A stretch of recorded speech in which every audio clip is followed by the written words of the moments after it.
You don't even know me, Emily whispered, blood on her lips, her voice barely a thread in the freezing desert air. Iron Jack looked at her, this broken girl who had thrown herself between him and four men with rage in their eyes and steel-toed boots, and said something she would carry for the rest of her life. I know exactly who you are. You're the only person in this whole damn town who gave a damn. If you've never had a single soul in your corner, this story will find you.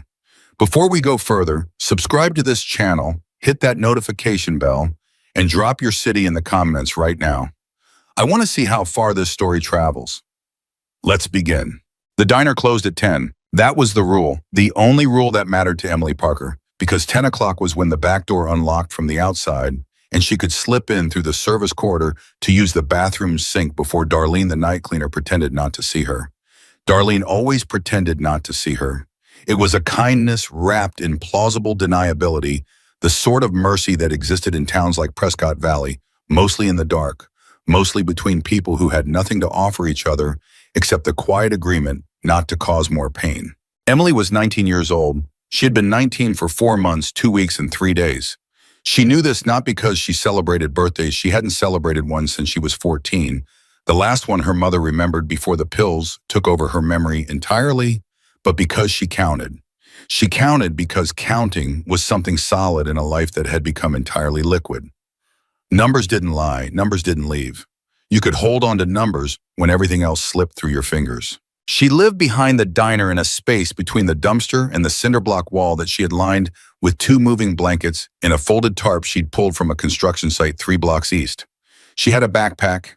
In it, 1 change of clothes, a half-used bar of soap, a library card she couldn't use because you needed an address to check out books, a photograph of her and her mother taken at a gas station photo booth when Emily was 7, both of them making ridiculous faces, and $31.40 in crumpled bills and loose change. $31.40 was her entire net worth. She knew this too. Prescott Valley in January was not forgiving. The Sonoran Desert had this cruelty about it. People who'd never been assumed desert meant heat, meant endless, scorching sun, and in summer that was true enough to kill you. But winter nights dropped to the 20s, sometimes below, and the wind off the plateau came in like something personally offended. Emily had learned in her first winter on the streets that cold killed faster than hunger. Hunger made you weak. Cold made you stupid, then slow, then still. She'd been on her own for 14 months. The story of how she got there was not complicated. It was only painful. Her mother, Diane Parker, had been fighting addiction since before Emily was born, fighting and losing and fighting again, in that exhausting cycle that wore everyone around it down to bone. Emily had spent most of her childhood in the gap between Diane's good stretches and her bad ones, learning to read the signs. The particular way her mother's eyes went soft around the edges. The shift in her laugh from real to perform the mornings Emily would find her on the bathroom floor and have to decide at 10, at 11, at 12 whether this was sleep or something worse. At 17, Emily had called Child Protective Services herself, not on her mother, on herself. She told them she wasn't safe. She told them she needed somewhere to go. What followed was 18 months of group homes, 2 foster placements that fell apart, one that she left because of what the foster father did when his wife worked night shifts, and finally a transitional housing program for aging out youth that ran out of funding before she aged all the way out. The day she turned 18, she was handed $40, a list of resources, and a goodbye. The resources didn't pan out. The resources never panned out the way the list implied they would. So she learned the town. She learned which churches gave food on which days, which gas stations had attendants who looked away when you used the bathroom, which neighborhoods put recyclables in the blue bins early enough that she could collect them before the trucks came. She learned which people would call the cops and which would just walk past faster. She learned the diner and Darlene. She learned the space behind the dumpster. She learned invisibility like a second language. And she was good at it. She had gotten so good at it that most nights she made it from one end of the day to the other without a single person making real eye contact with her. People in Prescott Valley were not particularly cruel, she had decided. They were busy. They were tired. They had their own problems, their own pain, their own counting to do. Seeing her would require them to do something about what they saw, and most people couldn't afford that. So they didn't see her. She understood it. She didn't forgive it. She understood it. The night of January 14th started the same way all her nights started. She collected her day, a lunch counter stool at the church on Glassford Hill Road, where Pastor Mendez's wife, Maria, always made sure there was extra soup, a 2-hour sit in the public library, until the security guard's shift changed and the new one started being less friendly, 4 hours in a laundromat on Robert Road, where the owner, a small Vietnamese man named Mr. Phan, let her sit as long as she bought one wash cycle for 75 cents. She spent the 75 cents. She washed her one change of clothes and sat in the plastic chair with her eyes closed and let the machine's rhythm move through the floor into her bones. By 9:30, she was back on Glassford Hill Road headed toward the diner. That was when she heard it. Not words at first, sound. The particular texture of sound that her body recognized before her mind caught up the thud and grunt of violence, the sharp intake of breath that meant someone was taking hits, the uglier sound underneath the laughter. Because there were people laughing. That was always the worst part she had found. The violence itself was bad. The laughter was what made it evil. She stopped walking. She should not stop walking. She knew this. Every piece of survival wisdom she'd accumulated over 14 months on the streets told her the same thing. Keep moving, don't witness, don't become part of someone else's problem. Witnesses became targets. Targets didn't sleep safely behind dumpsters. She knew all of this, and she stopped anyway because the sound was coming from the far end of the parking lot behind Rosario's Bar and Grill, and even in the dark, even from 40 feet away, she could see enough. 4 of them. Young, she'd clocked them later, much later, as 19 to 23, though in the moment they seemed ageless in the way that cruelty makes people ageless. They were dressed well. That was the first thing she registered. These were not desperate people. The boots were expensive. The jackets were clean. One of them wore a watch that caught the parking lot light with the kind of gleam that only real metal makes. These were boys who came from somewhere warm, somewhere padded, somewhere that had never required them to count their change. The man on the ground was not young. He was maybe 60, maybe a little past it, with a gray beard and the build of someone who had once been very strong and still carried the ghost of that strength in his shoulders.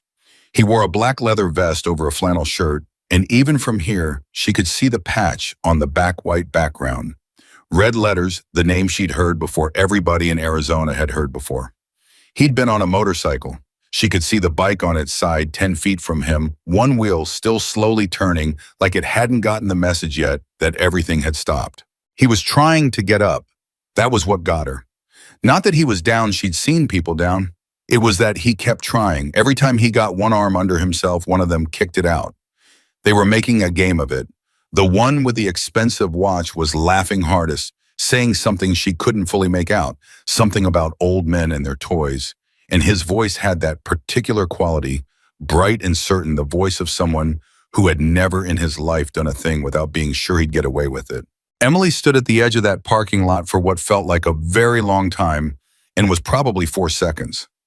She thought about the $31.40. She thought about the photograph in her backpack. She thought about 14 months of being invisible and how invisibility was a form of safety and also a form of disappearing, and how those two things were not the same even if they felt like it. She walked forward. "Hey!" Her voice came out louder than she expected, sharp enough that all 4 of them turned. "Hey, stop!" The laughter didn't stop immediately. It took a beat, the way laughter does when it's been interrupted by something too small to register as a real threat. Then one of them, the tallest one, thick through the shoulders with a jaw that looked like it had been constructed specifically to make other people feel smaller, turned fully toward her, and she got her first good look at his face. He was handsome in the way that some dangerous things are handsome, clean lines. Easy confidence, the particular beauty of someone who had always been told he was exceptional. "Walk away, sweetheart," he said. It wasn't aggressive yet. It was dismissive, which was almost worse. She was so small a problem, she didn't even rate aggression. "I said stop." She was still walking. Her legs were doing this on their own at some point. She had lost direct command of them, somewhere between her survival instincts screaming at her to run and something older, something deeper, pulling her forward. "He's not fighting back. He's on the ground. Stop." "You know who you're talking to." The one with the watch had a different voice up close, smoother, more practiced, like he'd taken a class in sounding reasonable while doing unreasonable things. He was looking at her with the focused curiosity of someone who had just noticed an insect walking across a table. "You have any idea who my father is? I don't care who your father is." That got a reaction. Not from the one with the watch, from the tall one who laughed again, but differently this time, something darker in it. She doesn't care, he said, looking at his friends like she'd done a trick. Look at this. She doesn't care. The man on the ground used their distraction. He got one arm under himself, two started to rise. Emily moved without thinking, crossing the last 15 feet between her and him and dropping to one knee beside him. And she was reaching for his arm. She was trying to help him up, and she got maybe 2 seconds of that before one of the four grabbed her by the back of her jacket and threw her. She'd been thrown before. She knew what falling felt like, the sudden wrongness of not being on the ground and then being on it too fast, the way the impact travels up through your hands and elbows and into your shoulders. She knew how to land badly. She hit the asphalt on her left side, her backpack taking some of the impact, and lay still for a moment while everything recalibrated. Stay down, the tall one said. Not angry yet, still amused. She got up. It was the thing she would not be able to explain later. Not to the hospital staff, not to Iron Jack, not to herself in the quiet moments that came after. She got it up because getting up was all she knew how to do.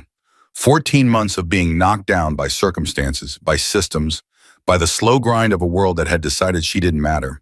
She had gotten up every single time, not out of heroism, not out of strategy, but because the alternative was staying down, and staying down was dying by degrees, and she was not finished yet. She didn't know what she wasn't finished with. She just wasn't finished. I said, stay down.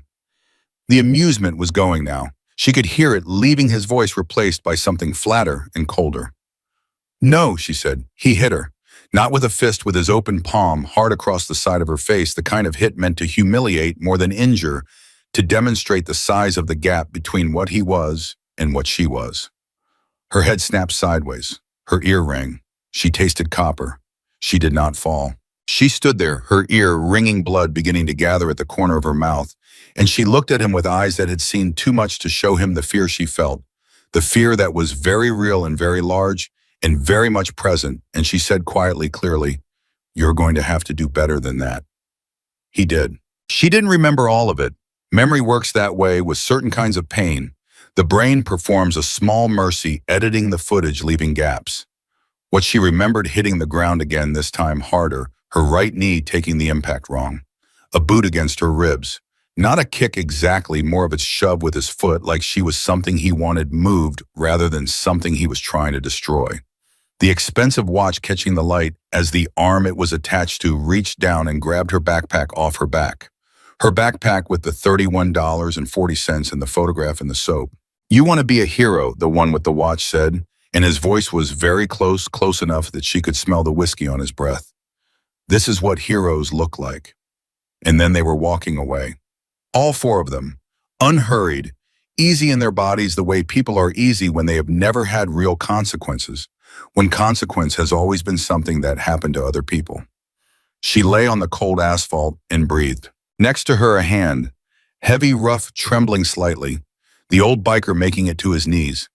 She could hear his breathing, ragged, effortful, the breathing of someone in real pain, but refusing to let the pain win. "You okay?" he said. She almost laughed. She almost laughed because he was asking her, and he was the one who'd been on the ground before she got there, and she was 19 years old on the asphalt of a bar parking lot with blood in her mouth and her backpack gone, and he was asking her. "I've had worse nights," she said. "Name's Jack Donahue." He got himself upright, wincing hard. "People call me Iron Jack." "Emily." "Emily what?" "Parker." He reached down and she took his hand, and he pulled her to her feet with more strength than she expected from someone who'd just been beaten in a parking lot. Up close, he was more solid than she'd realized, weathered, but anchored the way old desert trees are anchored, roots deeper than anyone suspects, from looking at the surface. His face was bleeding at the brow. His left eye was swelling shut. He looked at her with the right one clear and gray and absolutely present. "You stepped in," he said. It wasn't a question. "Yeah." Why, she thought about it for a real second. Not the easy answer, not the automatic answer, but the true one. "I don't know," she said finally. I couldn't not." Iron Jack nodded slowly, like she'd said something that required that level of consideration. "Where's your people?" "I don't have people." He looked at her for a long moment. Then he looked at his bike on the ground, the one wheel that had finally stopped spinning.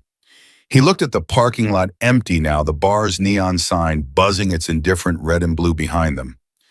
He looked back at her. You got somewhere to be tonight, somewhere warm. I've got a spot. Is it inside? She didn't answer, which was its own answer. He didn't push. He just nodded again, that slow, considered nod. I need to make a call, he said. Can you stay put for 5 minutes? She could have said no. She could have taken her leave, walked back to her spot behind the dumpster, pressed the cold night around herself like a blanket, and let this dissolve into just another strange thing that had happened in a series of strange things. She should have said no, probably. Her survival logic said no. Sure, she said. He found his phone in his jacket pocket. It had survived the beating, barely the screen cracked but still lit, and he stepped away from her. Not far, 10 feet facing the parking lot, she heard him dial. She heard it ring once, twice. She heard the answer. It's Jack, he said. Then after a pause, I need you to listen. I'm fine, I'm going to be fine. But something happened tonight that you need to hear about. She couldn't hear the other voice. She watched him talk. She watched the way he stood straight-backed, even now. Even hurt, the way certain people carry their bodies like a statement they've been making their whole lives without ever choosing to. She thought about the 4 boys walking away easy in the dark, and the one with the watch, and the way he'd said this is what heroes look like. She thought about the photograph in her backpack that was gone, now the only photograph she'd had of herself and her mother before everything broke. She sat down on the curb and held her ribs and breathed. Iron Jack came back 5 minutes later, his phone in his pocket, moving with the careful deliberateness of a man taking inventory of his damage.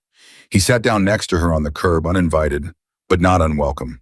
And for a moment, they were just 2 people on an asphalt curb in the cold breathing. You need a doctor, he said. I'm fine. You're not fine. Your lip is split and you're holding your ribs. They're bruised, not broken. I know the difference. He looked at her sideways. You know the difference between bruised and broken ribs? I've had both. He was quiet for a moment. How old are you? 19. Christ, he said, not as a curse, as something else. It's fine, she said, because she always said it was fine, because saying it was fine was the only way to keep moving. I'm fine. This is just a night. I've had bad nights. I'll be okay. Emily. His voice had changed. It had gone quieter but heavier, the way certain voices do when the person behind them decides to mean what they're saying. Look at me. She looked at him. Those boys, he said. Do you know who they are? The one with the watch said something about his father. His name is Tyler Bradford. His father is Garrett Bradford. He watched her face. You know that name, should I? In this town, yeah, you should. Garrett Bradford owns half the commercial real estate in Prescott Valley. He's on the city council. He's been on it for 11 years. He's one of those men who's figured out how to make the whole town work for him without anyone being able to point to the specific moment they agreed to that arrangement. Iron Jack paused. Tyler and his friends, they run around doing what they want because no one has ever told them they can't. No one's ever made it stick. Emily absorbed this. So what I did tonight doesn't matter. They're going to get away with it. They always have before. Great. She was not surprised. She was not even particularly angry. She was just tired in the deep, specific way she'd been tired for months. The tiredness of someone who has seen the world work this way so many times that the confirmation landed less like a blow and more like the 47th page of a book she'd already read. So what do we do? Iron Jack reached into his vest pocket and produced a card. Plain white minimal, just a phone number handwritten in blue ink. He held it out to her. You call that number, he said, day or night.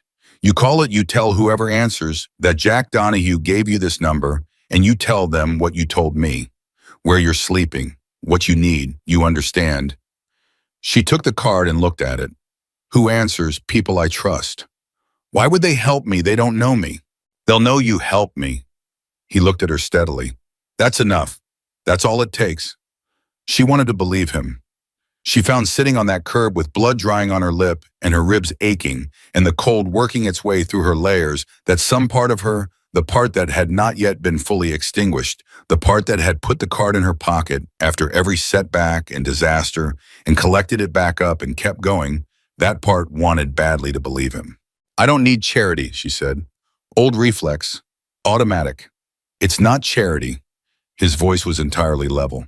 It's a debt. You stepped in front of 4 men to help someone you didn't know. The world owes you something for that. I'm just making sure it pays. She put the card in her pocket. He insisted on waiting with her until she was safely back behind the diner. She told him 3 times it wasn't necessary. He walked with her anyway, moving slowly because of his ribs not saying much just there. When they reached the dumpster in the wall and the space she'd made into something that wasn't quite shelter, but was the closest thing she had, he looked at it without comment, without pity, which she would have hated. He just looked. "I'll get someone here in the morning," he said. "You don't have to." "I know I don't have to." He left her there. She listened to his footsteps move away across the alley slower than they should have been, and she listened to the silence after, and she lay down on her moving blankets and pulled the tarp over herself and stared up at the crack of sky between the dumpster and the wall. The cold came in around the edges of everything. She didn't sleep for a long time. She was thinking about the card in her pocket, the one with the phone number in blue ink. She was thinking about what Iron Jack had said. It's a debt. She had spent 14 months accumulating a different kind of debt to the system, to the church soup kitchens, to Darlene at the diner, who pretended not to see her debts. She could never pay favors. She could never return kindnesses that left her feeling smaller because she had no reciprocal currency.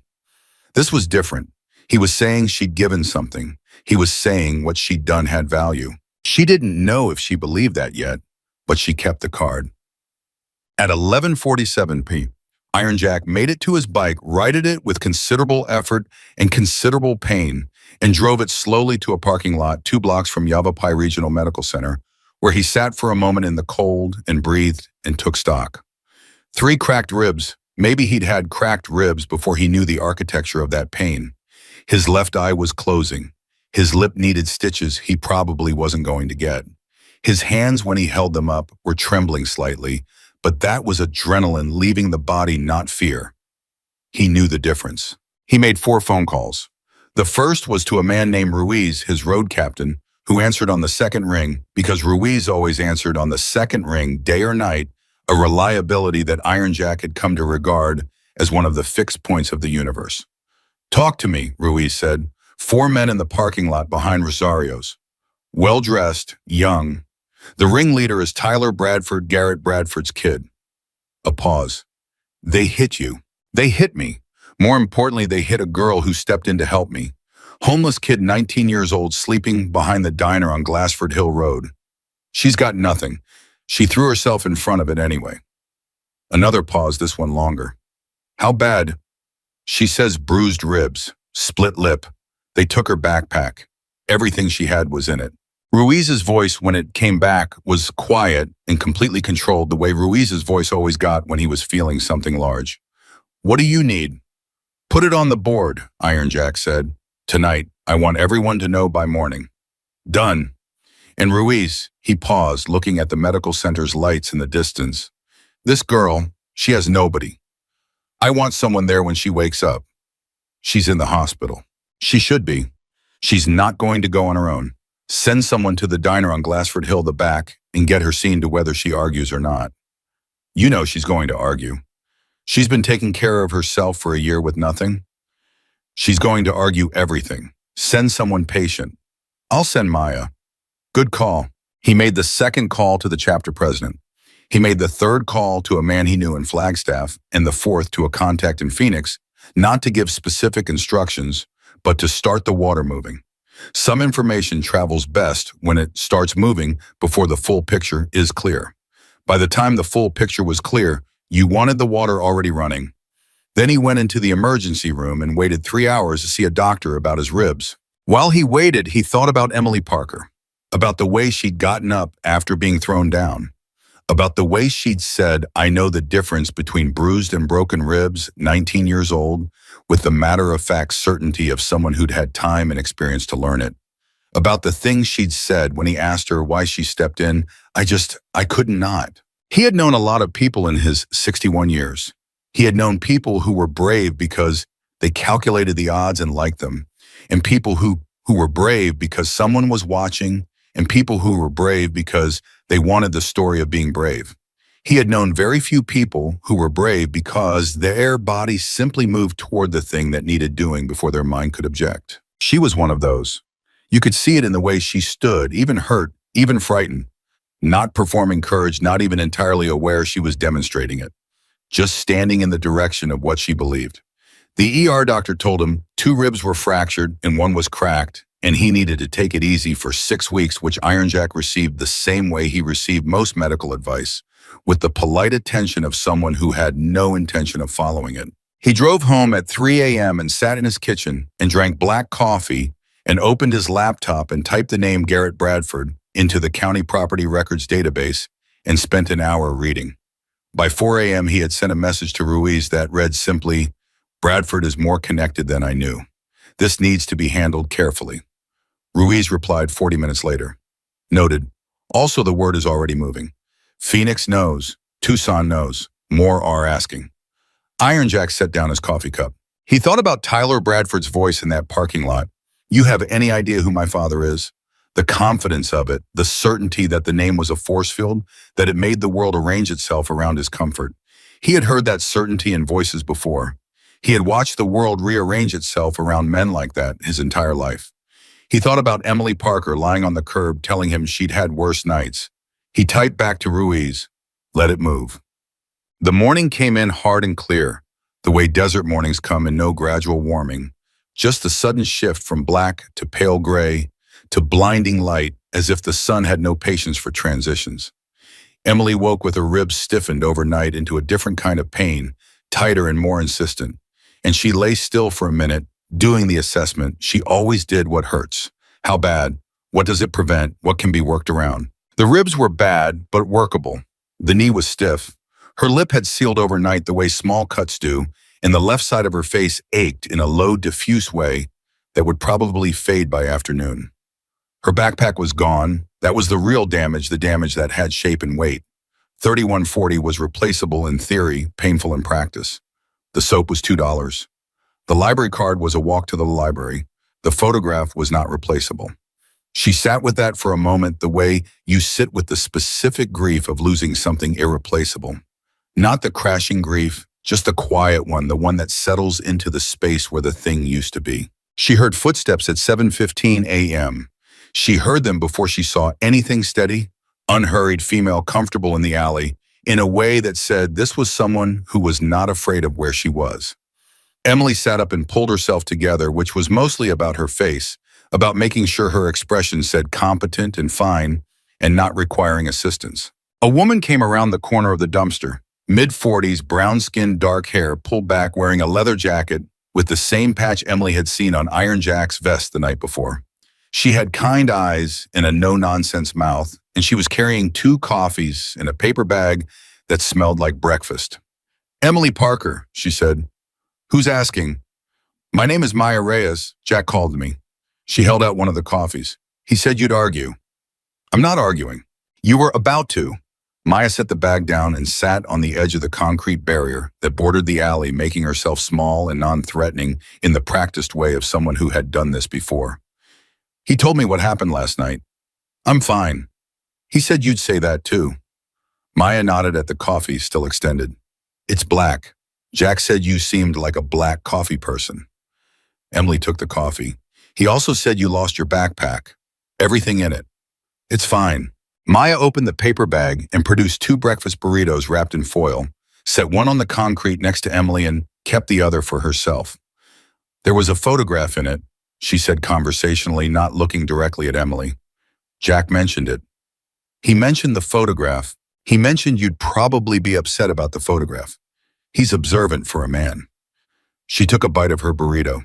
"He can't get it back, but there might be ways to track down copies if the photo was taken commercially. Photo booth pictures sometimes survive in the chain's database. It's worth trying." Emily looked at the burrito next to her and looked at the coffee in her hands and looked at this woman sitting on the concrete barrier eating breakfast. Like this was perfectly ordinary. Like showing up to an alley behind a diner to sit with a homeless 19-year-old was just a thing she did on Tuesday mornings. "Why are you here?" Emily said, not hostile, genuine. Maya looked at her directly for the first time. Her eyes were very steady. "Because you stepped in last night when you didn't have to. Because Jack asked me to come, and when Jack asks, I come. And because," she paused, choosing her words in a way that felt careful and real. Because someone should have been showing up for you for a while now, and we're late, and I'm sorry about that, but I'm here now. Emily's throat did something she was not going to allow. She made it stop. She picked up the burrito and unwrapped it and took a bite, and it was warm and good and tasted like real food, the kind of food that had been made with actual care, and she ate it and drank her black coffee and did not let her throat do what it wanted to do. He said something about people coming, Emily said when she had herself back together.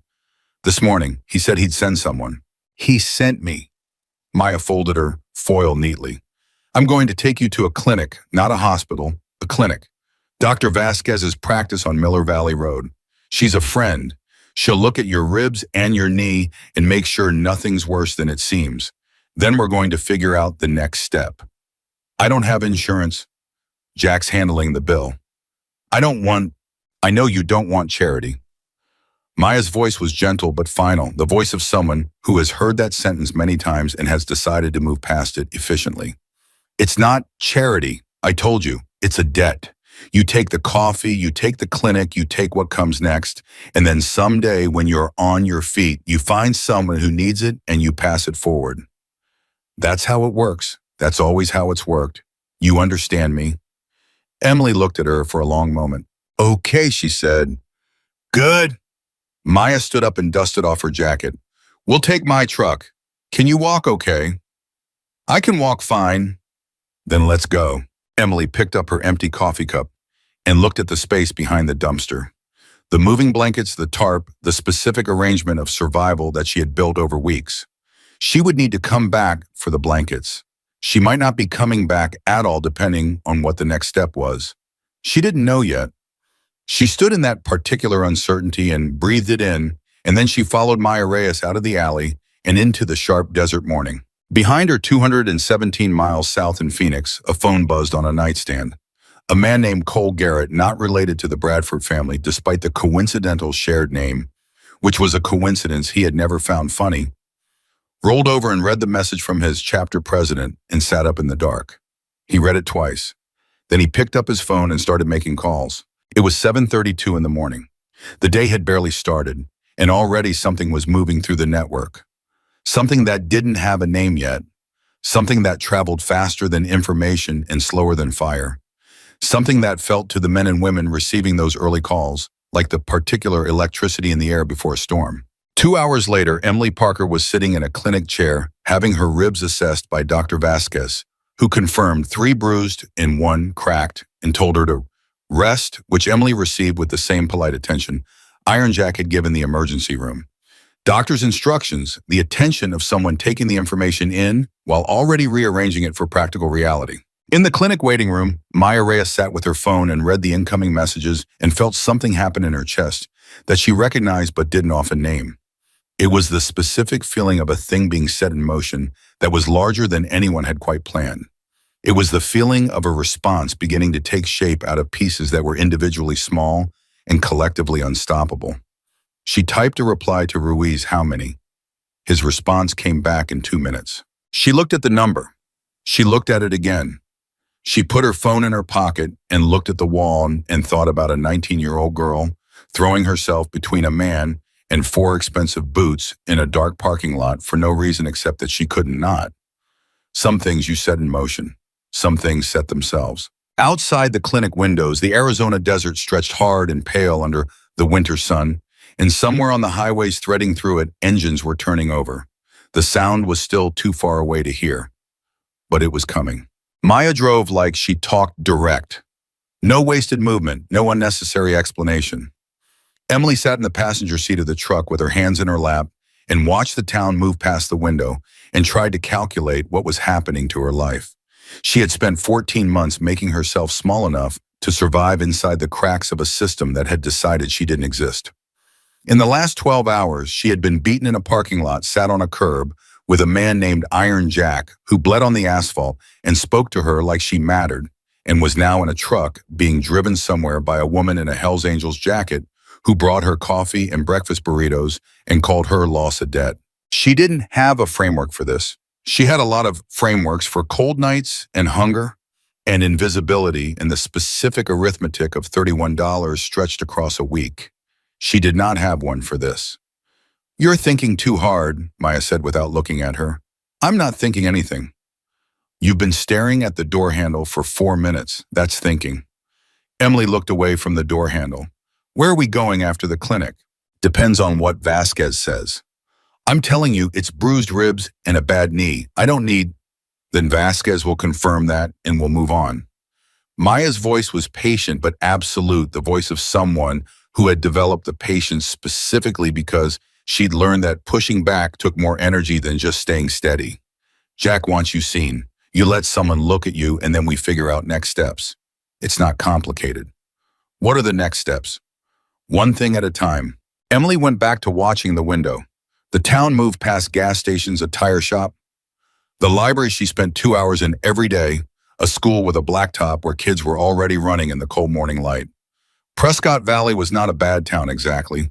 It was an ordinary town with ordinary complications and a Bradford family-shaped blind spot that had calcified over years into something that looked from the outside like community and felt from the inside like a thumb on the scale. Tell me about the Bradfords, she said. Maya was quiet for a beat. What do you know already? What Jack told me, Garrett Bradford City Council Real Estate, the name works like a force field. She paused. Tyler is the son who was in the parking lot. Who were the others? Jack's still working on that. He had descriptions, not name. He said 4. I saw 4. Tyler was the one giving orders or trying to. The tall one was the one who she stopped. He was the physical one. The other 2 were just there. Audience-wide yemas. Maya nodded. Her jaw had tightened in a way she was controlling carefully. That tracks with Tyler Bradford's history. He doesn't usually get his hands dirty himself. He likes to have people around him who will. You know him. I know of him. There's been incidents. Before you. Nothing that stuck. She signaled turned. The Bradford name has a way of making incidents stop sticking. How? Money. And the specific way money moves in a town this size. Garrett Bradford has been on the city council long enough that the council is basically his. He has the police chief's number on speed dial. He has relationships with the county prosecutor's office. When Tyler does something, there's a phone call, and then there's a settlement, or there's pressure on whoever was going to testify, or there's a paperwork error, or it just goes away. She said it flatly, not with the anger of someone discovering injustice, but with the exhaustion of someone who has known about it for a long time. He's been doing it for years. Tyler knows it. That's why he does what he does. He has proof of concept. Emily sat with us. Last night he said, when I got up, he said, you have any idea who my father is? Like that was supposed to stop everything. For most people in this town, it does. I'm not from this town, Emily said. Not really. I mean, I'm here, but I didn't grow up here. I don't owe anyone anything. I don't have anything for them to threaten. She paused. That might be the first time that's actually been useful. Maya looked at her sideways. Something shifted in her expression, not quite a smile, but the thing that precedes a smile when the person isn't ready to commit to it yet. That's a hell of a way to look at it. I'm good at reframing. Yeah, Maya said quietly. I can see that. Dr. Vasquez was a small, precise woman in her 50s who examined Emily with the unhurried thoroughness of someone who genuinely wanted to know what was wrong rather than someone who wanted to find enough to justify a bill. She pressed along Emily's ribs with practiced fingers, asked her to rate the pain, watched her face rather than waiting for the number because she understood that people who had learned to minimize their pain for survival's sake underreported on scales. 3 bruised, 1 cracked, she said, which matched Emily's own assessment exactly and made Emily feel absurdly a small flash of pride. Nothing displaced. Your body's going to hurt for 3 to 4 weeks, and I need you to not do anything that involves impact or heavy lifting during that time. Okay. I mean it. A cracked rib heals clean if you let it. It gets complicated if you don't. I understand. Vasquez looked at her over the top of her glasses. Do you have somewhere stable to be for the next few weeks? Somewhere you can rest. Emily opened her mouth. She does, Maya said from the doorway. Emily closed her mouth. She looked at Maya. Maya looked at the wall with the expression of someone who has made a statement and stands behind it and is not going to elaborate yet. Vasquez gave Emily a sheet of paper with instructions and a sample pack of anti-inflammatories and a number to call if anything changed. She squeezed Emily's hand once at the door briefly with both of hers. Not a medical gesture, just a human one, and said, "You take care of yourself." It landed differently than it usually did when people said that. In the truck, Emily said, "What did you mean she does?" "I meant what I said." "Maya." "There's a room." Maya started the engine. "Above the garage at a property we own on Iron Springs Road. It's basic bed, bathroom, small kitchen. It's empty right now. Jack and I talked this morning, and it's yours for as long as you need it." The silence in the truck was full and complicated. "I told you, don't take charity, I know." Maya put the truck in reverse, checked her mirror. "You've said it 3 times. I've heard it all 3 times. And I'm going to tell you the same thing I told you in the alley. This is not charity. This is consequence. You stepped into something last night that had consequences, and one of them is that you don't sleep behind a dumpster anymore. You can call it whatever you need to call it. Call it a temporary logistical arrangement. Call it a roof with paperwork pending.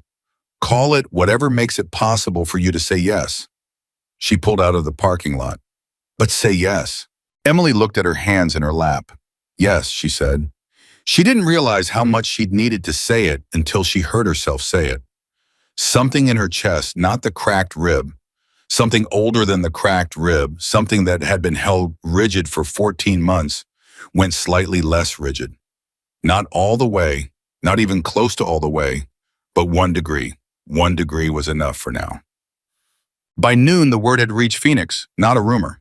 Not the kind of half-shaped information that traveled through gossip and morphed into something unrecognizable by the third telling. A name, a location, a specific event.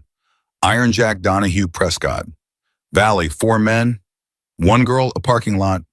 The specificity was the thing that moved it fast. You couldn't dismiss it because it was too concrete, and you couldn't water it down because every version was the same version. Cole Garrett heard it from his chapter president at 7:45 a.m. By 8:30, he'd passed it to 6 others. By 10, those 6 had passed it to their own networks. It moved the way important things move through communities that have survived by staying connected, fast, clean, without distortion. What attached itself to the information, what traveled with it like a charge, was the detail about the girl. Homeless, 19, no one. Stepped in anyway. That detail did something to every person who heard it. Not the same thing to each person. The thing it did was specific to whoever was receiving it, but it did something. For some, it was the 19 years old. For others, it was the no one. For a man named Decker riding captain out of Tucson, it was the stepped in anyway, which hit him in a place he recognized because he'd had a moment once years ago when he'd stepped in anyway himself. And it had cost him, and he'd never regretted it, not for a single day. And the idea of a 19-year-old girl with nothing to her name doing the same thing and then lying broken in a parking lot while the people who'd done it walked away easy, it put something in his throat that was not going away. He called Ruiz at 11. "What do we need?" he said, skipping hello. Ruiz said, "Not yet. Jack wants it to breathe for now. We need to know more about the Bradfords before anyone moves. I know people in Prescott Valley." "So does Jack. He's working it." "Decker." Ruiz's voice was measured. "I hear you. I feel it too. But if we move wrong on this, if we give them anything to call us the problem instead of them..." He paused. "Jack knows what he's doing. Give it until tonight." Decker gave it until tonight. But he went to his garage and he made some calls of his own, not to move, just to prepare, just to have the shape of the thing ready when the call came, and he was not the only one. Tyler Bradford woke up at 10:30 a.m. in a house that cost $2 million and made excellent coffee from a machine that cost $4,000. He sat in his kitchen in track pants and a t-shirt and drank the coffee and checked his phone and felt as he generally felt in the mornings after an evening of that kind of excitement, a certain satisfied flatness. Not guilt. He had never experienced guilt in any form he recognized as such.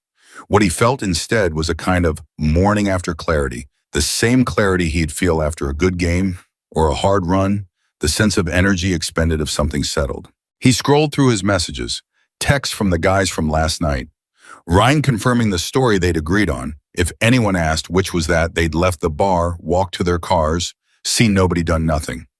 Marcus being characteristically oblique about the whole thing. Devin, the one whose watch had caught the light, whose father Tyler relied on for certain business arrangements, had sent a single thumbs-up emoji at 1 a.m., which Tyler read as, "You're good," which was how Devin communicated reassurance. He was about to put the phone down when he saw the missed call. His father's personal cell, missed at 9:17 a.m. Tyler's stomach did a small thing he did not acknowledge as concern. He called back. Garrett Bradford answered on the first ring. "Come to the office." No greeting. "Now." "Dad, I have a..." "Now, Tyler." He drove to his father's office in downtown Prescott Valley in 17 minutes.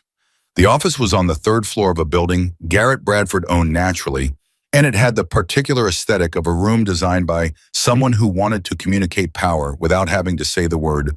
Dark wood clean lines, a view of the street below that positioned the person behind the desk as slightly higher than everything else. Garrett Bradford was 63 and had the build of a man who had once been athletic and had stayed disciplined enough in middle age that people still noticed the architecture underneath.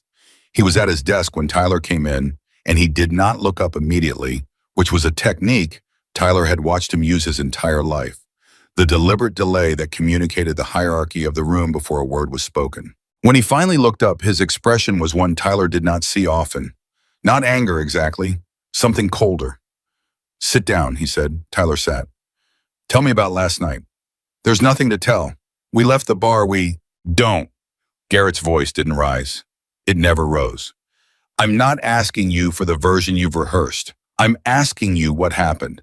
You have 30 seconds to decide whether you're going to tell me the truth or lie to me, and I strongly recommend the former because I already know more than you think I do." Tyler's jaw tightened. "We ran into an old biker in the parking lot. There was a disagreement. A disagreement. Things got physical. It was, the biker is Jack Donahue." Garrett said the name with the flatness of someone picking up an object to examine its weight. "He's been a member of the Hells Angels for 37 years. He is well regarded, which is an understatement. And there was a girl." Tyler said nothing. "A homeless girl," Garrett continued, "who apparently intervened on his behalf, who you and your friends then beat and robbed." He paused. "Is that a fair summary?" She wasn't seriously hurt. She got in the middle of something that was none of her. Tyler. The word came down like a door closing. "Do you understand what you've done? It's handled. Ryan has the story Devon's. It is not handled." For the first time, something moved in Garrett Bradford's face, a tightening around the eyes, something that was not quite fear, but was adjacent to it. "I got a call this morning from a man I know in the county prosecutor's office. The girl was seen at a clinic this morning. She was brought there by a woman named Maya Reyes who rides with the Hells Angels out of the Prescott Valley chapter." Tyler went still. "And I got a call from someone else who monitors certain communications. I won't go into detail about who tells me that Jack Donahue's name has been moving through the Hells Angels network since last night, that the story of what happened, including the detail about the girl, including your name, has been circulating since early this morning." Garrett leaned forward slightly. "Do you understand what I'm telling you? This did not stay local. This is not a noise complaint from a neighbor. This is not a fender bender we pay to make go away." Tyler's hands were very still on the armrests of the chair. "So we pay, like always. The girl can be... You cannot pay a Hells Angel to look the other way when someone touched his people." Garrett said it quietly, precisely like someone explaining a law of physics. "That's not how it works. That's not the world you're in. You've spent your life operating in a world where money settles things. This is a different world, different rules." "So what do we do?" The silence that followed was not comfortable. Garrett Bradford stared at his desk for a moment, and in that moment, Tyler saw something he had never seen in his father's face before, the specific look of a man who is calculating and finding that the numbers don't work the way they usually do. "First, you say nothing to anyone. Not Ryan, not Devin, not anyone." Garrett looked up. "I'll make some calls. I have relationships that may be useful here. But Tyler..." His voice shifted into something that would have been mistaken by anyone who didn't know him well for fatherly concern. "You need to be very clear about something. If this girl presses charges and the Angels are backing her, a settlement is going to look like guilt, and my ability to manage that depends entirely on nothing else surfacing. Nothing. Do you understand me? Are there other incidents I need to know about?"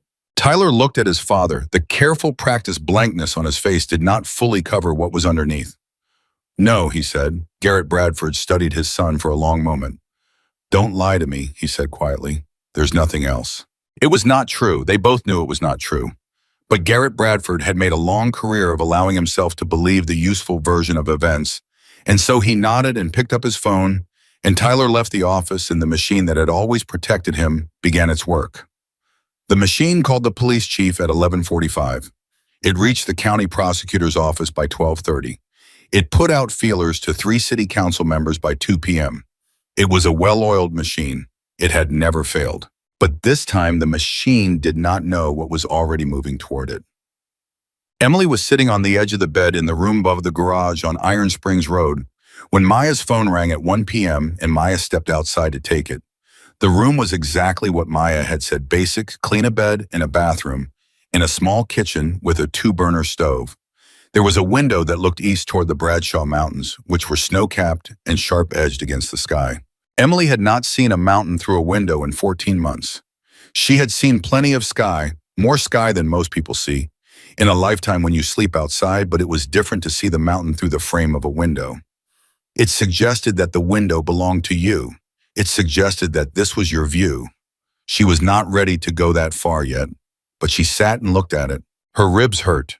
The anti-inflammatories Vasquez had given her were taking the edge off but not removing it.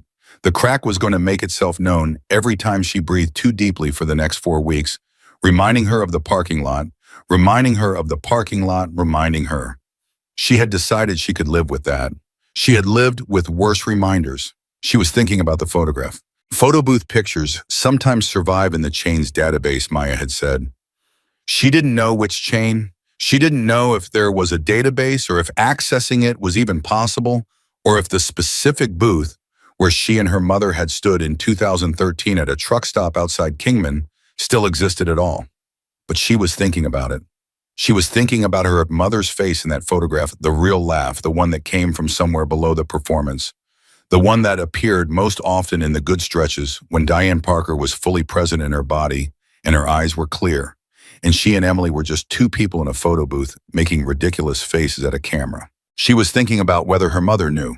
Whether somewhere in the fog of wherever Diane Parker currently was, Emily had not had an address for her in 8 months, the last known location being a treatment program in Tucson that had since lost track of her, whether she knew that her daughter was in Prescott Valley with a cracked rib and $31.40 less than she'd had yesterday, in a room with a mountain view that she was not sure how to inhabit. Maya came back in. Her face was arranged carefully the way faces get when they're arranging themselves around information. What? Emily said. That was Ruiz, Jack's road captain. Maya sat down in the single chair across from the bed. There's something you need to know. Tell me. The Bradford family is moving. Garrett Bradford made calls this morning to the police chief and the county prosecutor. We don't know the exact content, but the direction is clear. They're trying to get ahead of any potential criminal complaint, which means they're trying to make sure that if you go to the police, the reception you get has already been shaped. Emily sat with this for 4 seconds. So if I try to press charges, it'll be complicated. It doesn't mean you can't. It means it won't be straightforward, and it means you need to know what you're walking into. Maya's eyes were steady. Jack is talking to a lawyer, a good one from Flagstaff, someone outside Bradford's sphere. She's willing to take your case. On what basis? I have no money. She's doing it because Jack asked her to, and because, Maya paused, because the story is getting bigger than Tyler Bradford's father can quietly contain. It's not just us knowing anymore, Emily.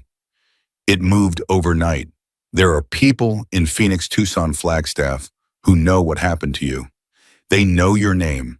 They know what you did. Emily stared at her. What do you mean they know my name? Jack told them. Not to expose you, he asked everyone he told to keep it within the network for now. But within the network, you are known. What you did in that parking lot is known. Maya leaned forward slightly. Emily, you need to understand something. These are not people who forget, and they are not people who leave debts unpaid. The words went into Emily's chest, somewhere near the cracked rib, and found a different kind of ache. I didn't do it to be owed anything, she said. I know that. That's exactly why it matters. At 3 p.m., Iron Jack drove to the clinic on Miller Valley Road, Not because he had an appointment, but because Dr. Vasquez was a woman whose opinion he trusted and he wanted to tell her something in person. The girl, he said from the doorway of her office. Emily Parker. Vasquez looked up from her desk. She was here this morning. I know, Maya brought her. He sat down without being invited, which was a habit Vasquez had stopped objecting to years ago. How bad? 1 cracked rib, 3 bruised, knee contusion, superficial facial trauma. She folded her hands on her desk. She's been living rough for a while, Jack. She's underweight. She's been managing stress fractures in that left knee that she didn't mention and probably doesn't know the name for it, just knows it hurts sometimes. She needs consistent food and rest, and she needs someone to make sure she stays somewhere safe long enough to let her body catch up with what it's been through. She's on Iron Springs Road. Good. Vasquez looked at him carefully. How are your ribs? Fine. You were at the ER last night. Briefly. Jack. They're cracked. I've had cracked ribs. I know what to do with them. He met her gaze. I want to ask you something. If Emily decides to press charges, when she decides to press charges, she's going to need medical documentation. Photographs, clinical, notes, the whole record of what was done to her. I want that file complete and airtight. It already is. Vasquez said it simply. I documented everything. I always document everything. Even with the Bradford name in the picture. She looked at him steadily. Especially then. He nodded. Thank you. Jack. She stopped him at the door. How many are coming? He'd been waiting for someone to ask him directly. He looked at her, this woman who had been patching up his chapter for 15 years, who'd never asked him for anything, who'd always treated the people he brought to her with the same precise, unapologetic care she gave everyone, and he decided she deserved the honest answer. Enough, he said. She nodded. She looked back down at her desk. He left. At 4:30 p.m., Tyler Bradford met Ryan Calloway at a bar on the east side of town, away from the places they usually went, and they sat in a corner booth, and Ryan ordered bourbon, and Tyler ordered water because Tyler's stomach was doing something it didn't usually do. Your dad handle it, Ryan said. He's handling it. So we're good. He made calls. Tyler turned his glass in his hands. He seemed, I don't know, different. Different how? Tyler did not have precise language for what he'd seen in his father's face that morning, the moment of calculation that didn't resolve cleanly the thing in the eyes that he had never seen there before. He'd built his entire life on the certainty that his father's machine was invincible. He'd never needed to question it because it had never given him reason to. But this morning there had been a second, just a second, when Garrett Bradford had looked at his son, and the certainty had not been there in the usual way, and Tyler had felt something he did not have a word for because he had never needed to feel it before. He said the biker Jack Donahue, he said the guy's been with the Hells Angels for 37 years. Ryan shrugged. So it's not just some guy, Ryan, it's, Tyler stopped. He picked up his water. He said the story's been moving through their network, that people know. People always hear about things. Not like this. Tyler looked at the table. He said my name is out there, that the girl's name is out there, that it's, he stopped again. Ryan looked at him with the particular blankness of someone who had not yet been required to understand that there were situations money and a famous father didn't fix. Tyler, it's handled. Your dad's handled worse. Has he? Tyler said. Ryan didn't answer. They drank in silence. Outside the bar, a truck Tyler didn't recognize drove past slowly. Then another. Then a third. He wasn't watching the window, so he didn't see them. But he would have noticed if he'd been watching that all 3 trucks had the same sticker on the rear bumper, simple red and white. He wasn't watching. He was staring at his water. But they were there. Ahem. At 6 p.m., Ruiz called Iron Jack. Flagstaff chapter is in, he said. Kingman is in. Tucson had confirmed 20 minutes ago. Phoenix has been in since this morning. Cole Garrett personally called me to make sure we know he's coordinating from that end. A pause. Jack, the number is moving past what I expected. How far past? I thought we'd have 50, maybe 80 by tomorrow. Ruiz's voice was level, but underneath it was something that sounded like a man looking at a thing he hadn't quite anticipated. It's looking more like several hundred. They're asking about timing. Iron Jack was sitting on his back porch in the cold coffee in his hands, looking at the mountains. He thought about Emily Parker saying, I couldn't not. He thought about the parking lot and the light catching an expensive watch and the sound of laughter in the dark. He thought about Garrett Bradford making calls to the police chief this morning, the machine engaging, doing what it always did. Tell them tomorrow morning, he said. Dawn, Prescott Valley. You sure about the timing? They beat a girl with nothing and left her in a parking lot because they were sure nobody would care. His voice was very quiet. I want them to wake up and find out what caring looks like. Ruiz was quiet for a moment. Understood. And Ruiz, tell everyone no confrontation, no provocation. We're not there to fight. We're there to be seen. They'll understand. Make sure. Iron Jack paused. How's she doing, Emily? Maya says she's settled in, eating, resting, doesn't know how to accept help and is doing it anyway. A beat. Maya likes her. Maya doesn't like anyone. I know, that's what I'm saying.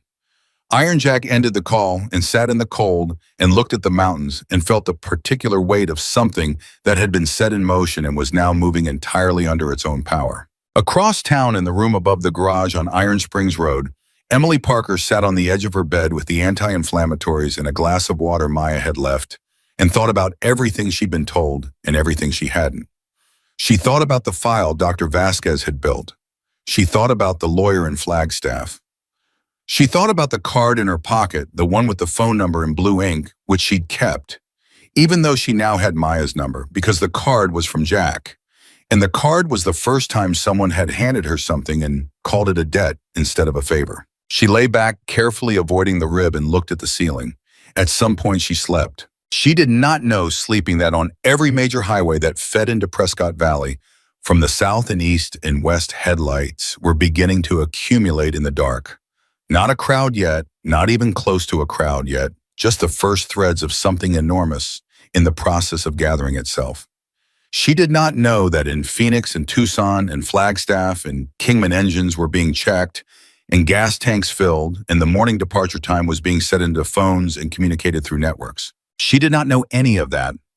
She knew for the first time in 14 months that when she woke up in the morning, the ceiling would be the same ceiling she'd fallen asleep under, that the mountain would still be through the window, that someone would probably bring her coffee. She held on to that, held it the way she'd held on to numbers as something solid in a life that had been entirely liquid. In the dark outside, the first engines were already turning over. She woke at 5:47 a.m. to a sound she could not immediately name. Not an alarm, not the dumpster lid banging in the alleyway, which was the sound she'd woken to most mornings for 14 months. Something else low, distant, rhythmic, the kind of sound that bypassed the thinking brain and went straight to the body, vibrating in the sternum before the ears fully processed it.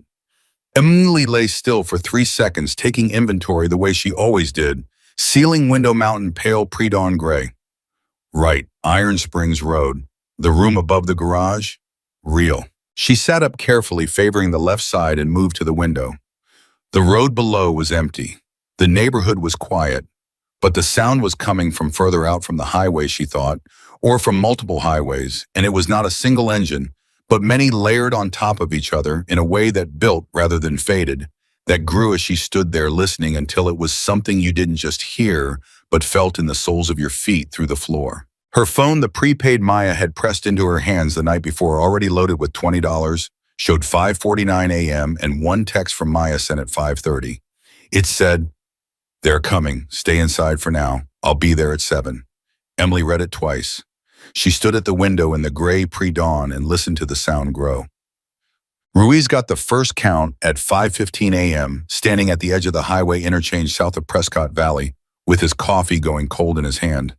He had a radio and a phone and a clipboard, which was a habit he'd developed years ago, because some things needed to be written down, needed to be made solid on paper so you could hold them when everything else was moving fast. The first group came from Phoenix, 43 riders, organized into formation.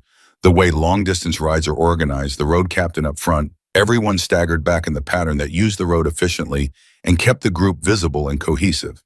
They came in clean, no noise beyond what the engines made, and Ruiz watched them pass and counted and wrote down 43 and felt something move in his chest. Then the Tucson group. Then the Flagstaff riders who had driven through mountain cold to get here by dawn. Then a group from Kingman that was larger than anyone had communicated 28, not the 15 he'd been told. Because when people called their people and their people called their people, the number had grown past the original estimate. Then a cluster of independents from Yavapai County riders who weren't chapter members, but who had heard and who had come anyway, because sometimes the thing that's happening is larger than the organizations that contain it, and the only reasonable response is to show up. By 6:30 a.m. Ruiz had counted 271. He called Iron Jack. 271, he said. How's the formation? Clean, quiet, nobody's looking for trouble. He looked out at the gathering mass of riders settling into the staging area they designated on the edge of town, an empty commercial lot that Jack had arranged access to through a contact large enough for this just barely. Jack, there are more coming. I can see headlights on 69 still moving. How many more? I don't know yet. A lot. Iron Jack was quiet for a moment. Keep counting. Showtime. Garrett Bradford found out at 6 a.m. from the police chief. He was still in bed when his phone rang the personal cell, the one with the number that only 12 people in Prescott Valley had, and he answered it the way he always answered unexpected early calls. Alert. Immediately voice controlled the decades of training. That meant he never sounded surprised even when he was. We have a situation, Chief Dennis Holt said. He was a man who had worked for Garrett Bradford in the relevant sense of that phrase for 9 years.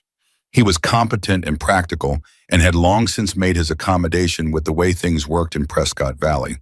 But this morning his voice had a texture it didn't usually have. Tight, careful, the voice of someone managing information they're not sure how to categorize. There are riders gathering on the south edge of town. Hells Angels predominantly, but not exclusively. I've got reports of groups coming in from multiple directions.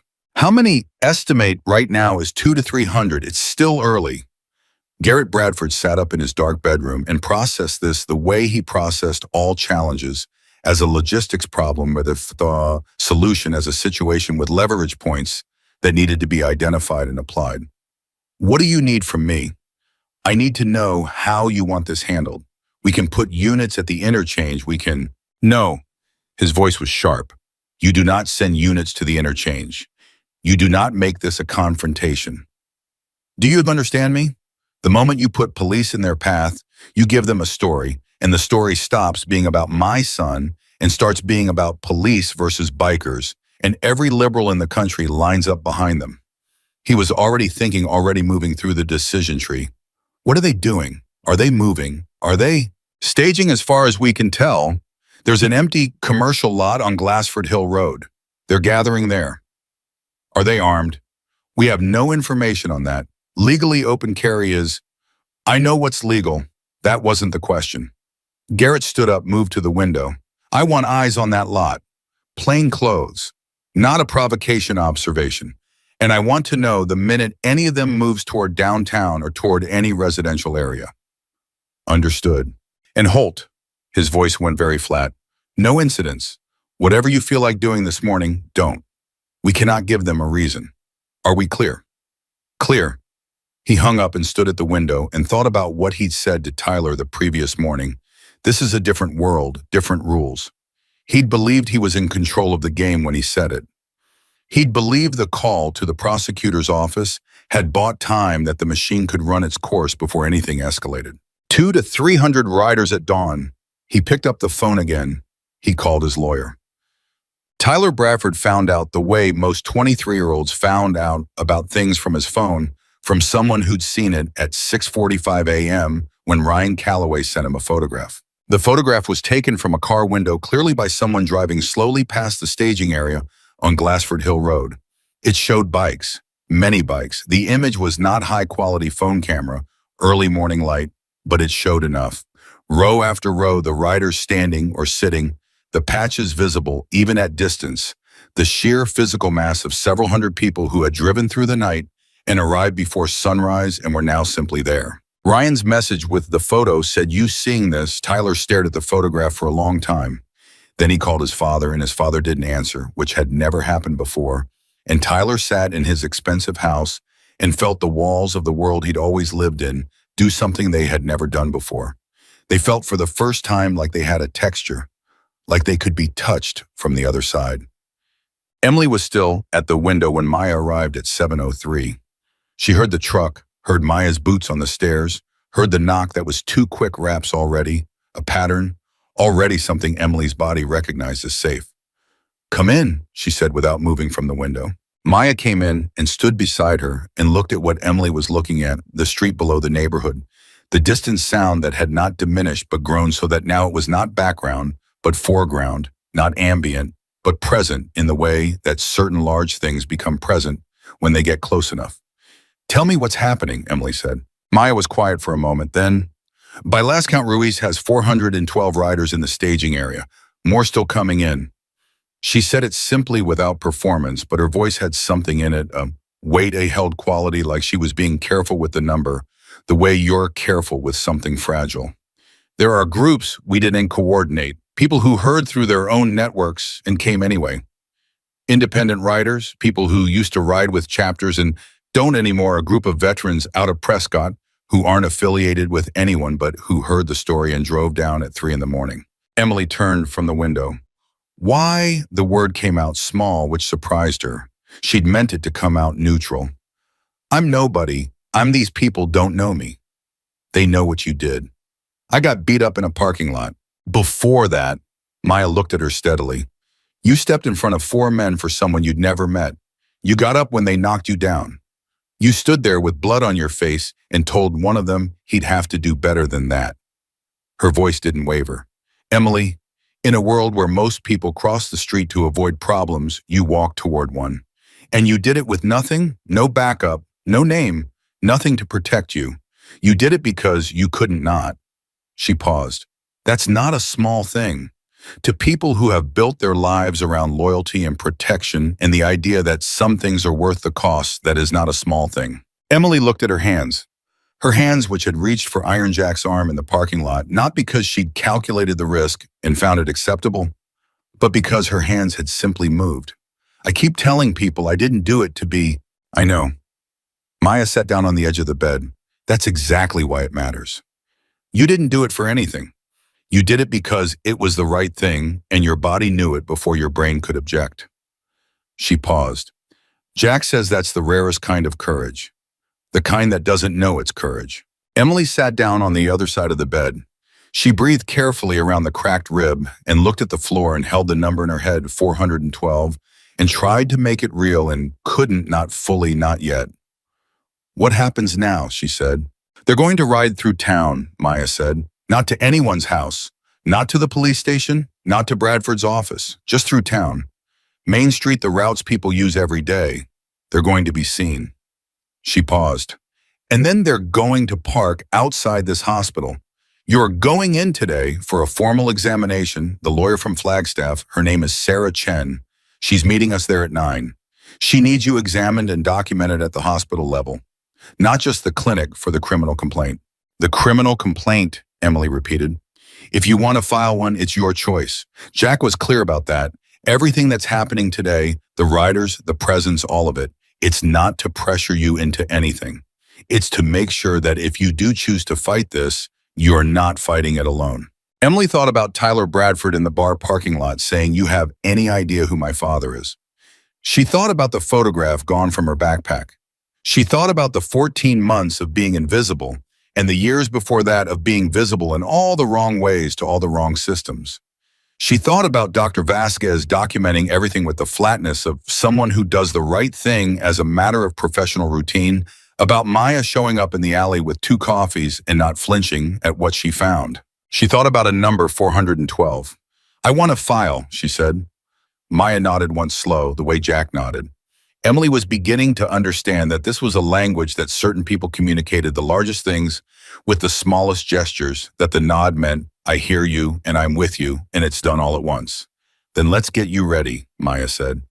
The ride began at 8 a.m. Ruiz had the final count at 7:55 of standing at the front of the formation in the staging lot, reading it off his clipboard into the radio. 487. Almost 500.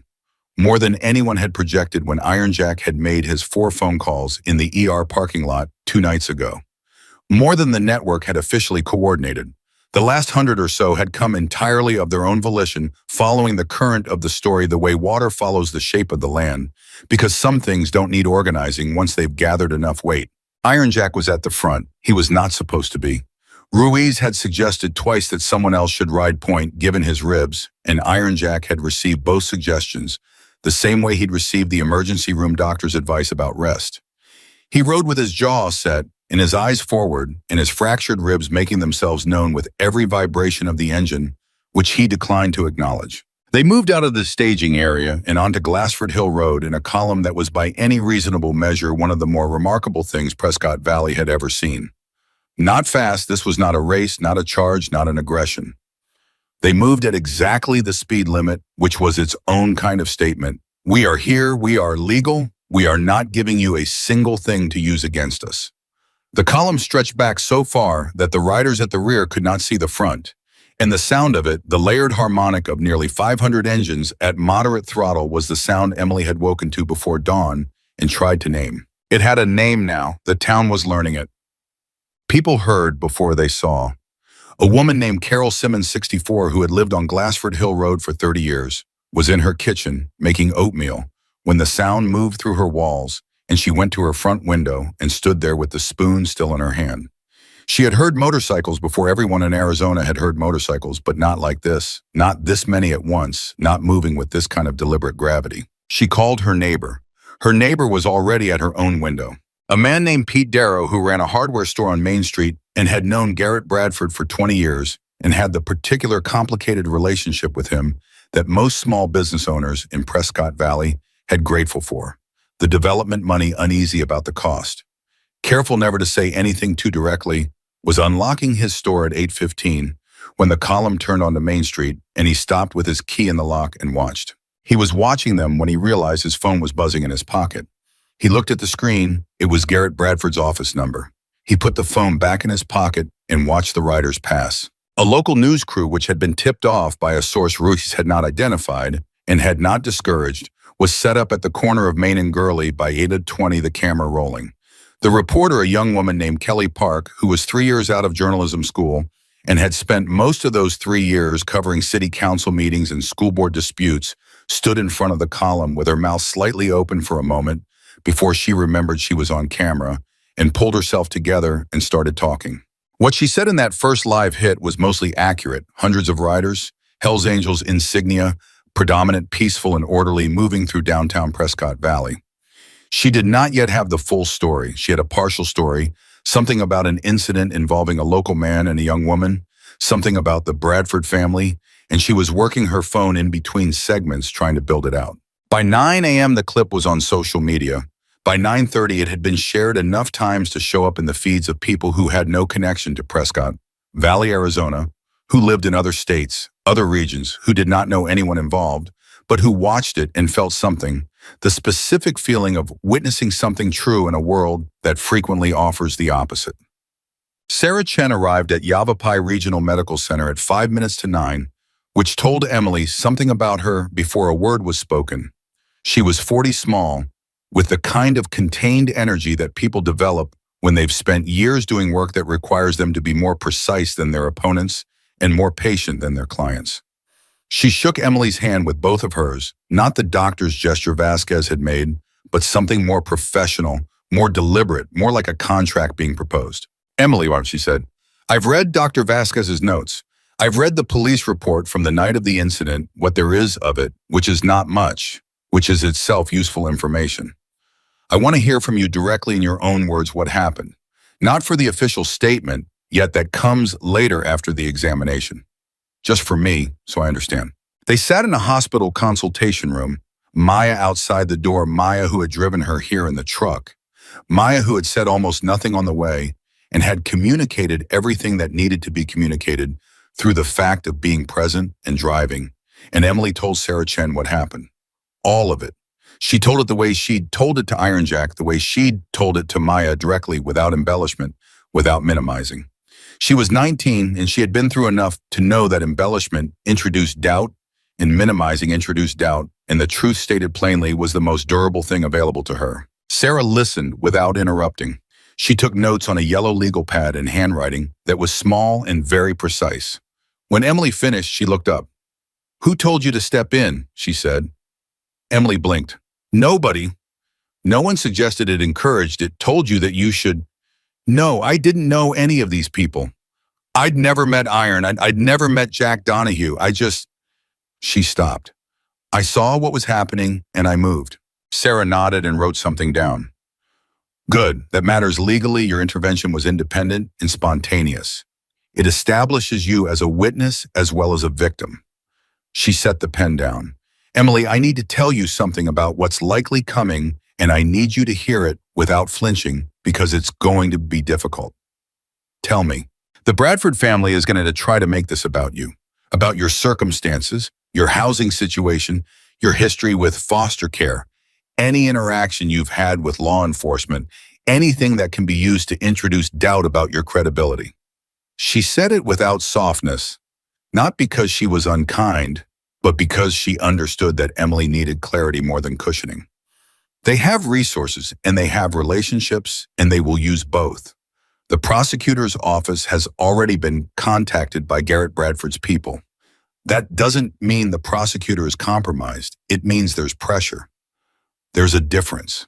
I know there's a difference, Emily said. Sarah looked at her carefully. Yes, she said, I think you do. She picked up her pen again. What I have on my side is this Dr. Vasquez's documentation is meticulous. The hospital examination today will add to it. I have your account, which is consistent and credible. I have Iron Jack's account, which is consistent and credible and comes from a witness with no prior criminal record in 40 years of community ties. She paused. And I have the fact that 487 people drove to this town before sunrise this morning, which does not constitute legal evidence of anything but does constitute a very clear signal about the community's assessment of what happened to you. Emily sat with this for a moment. You saw the count? Ruiz texted Jack. Jack texted me. A slight shift in Sarah Chen's expression, not quite a smile, but the thing preceding one. It's now 493. Someone's still coming in from Wickenburg. Yeah. The hospital parking lot had been in Yavapai Regional Medical Center's history. Many things full during flu season, crowded during holiday emergencies. The site of one memorable altercation in 2019 that the staff still talked about. It had never been this. By 9:30 a.m., the column had reached the medical center and formed up in the parking lot and along the adjacent streets in a configuration that the hospital administrator, a careful man named Gerald Watts, described in his emergency call to the board chair as orderly, peaceful, and completely unprecedented. They weren't blocking access. They weren't making demands. They were parked. They were standing or sitting, some with coffee from a drive-through they'd passed en route, some talking quietly among themselves. They were simply there in the way that large things are simply there, the way mountains are there, the way weather is there, not doing anything specific but impossible to ignore. Chief Holt arrived with 4 patrol cars at 9:45, and to his credit, to the credit of whatever instinct had survived his 9 years of accommodation, with the Bradford way of doing things, he did not bring them in hot. He came in slow, parked on the periphery, got out of his car and walked toward the nearest cluster of riders and said neutrally, "Morning. Any of you the point of contact for this?"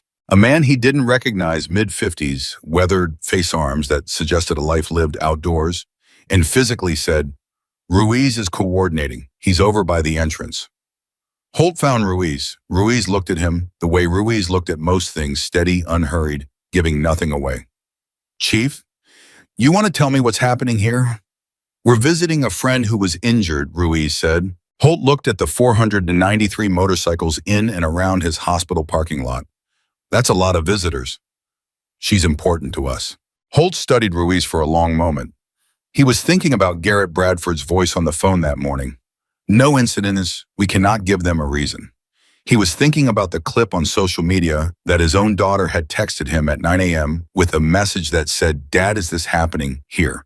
He was thinking about 9 years of small accommodations that had added up to something large, and about the way certain mornings arrived with a clarity that made all those small additions suddenly visible in a different light.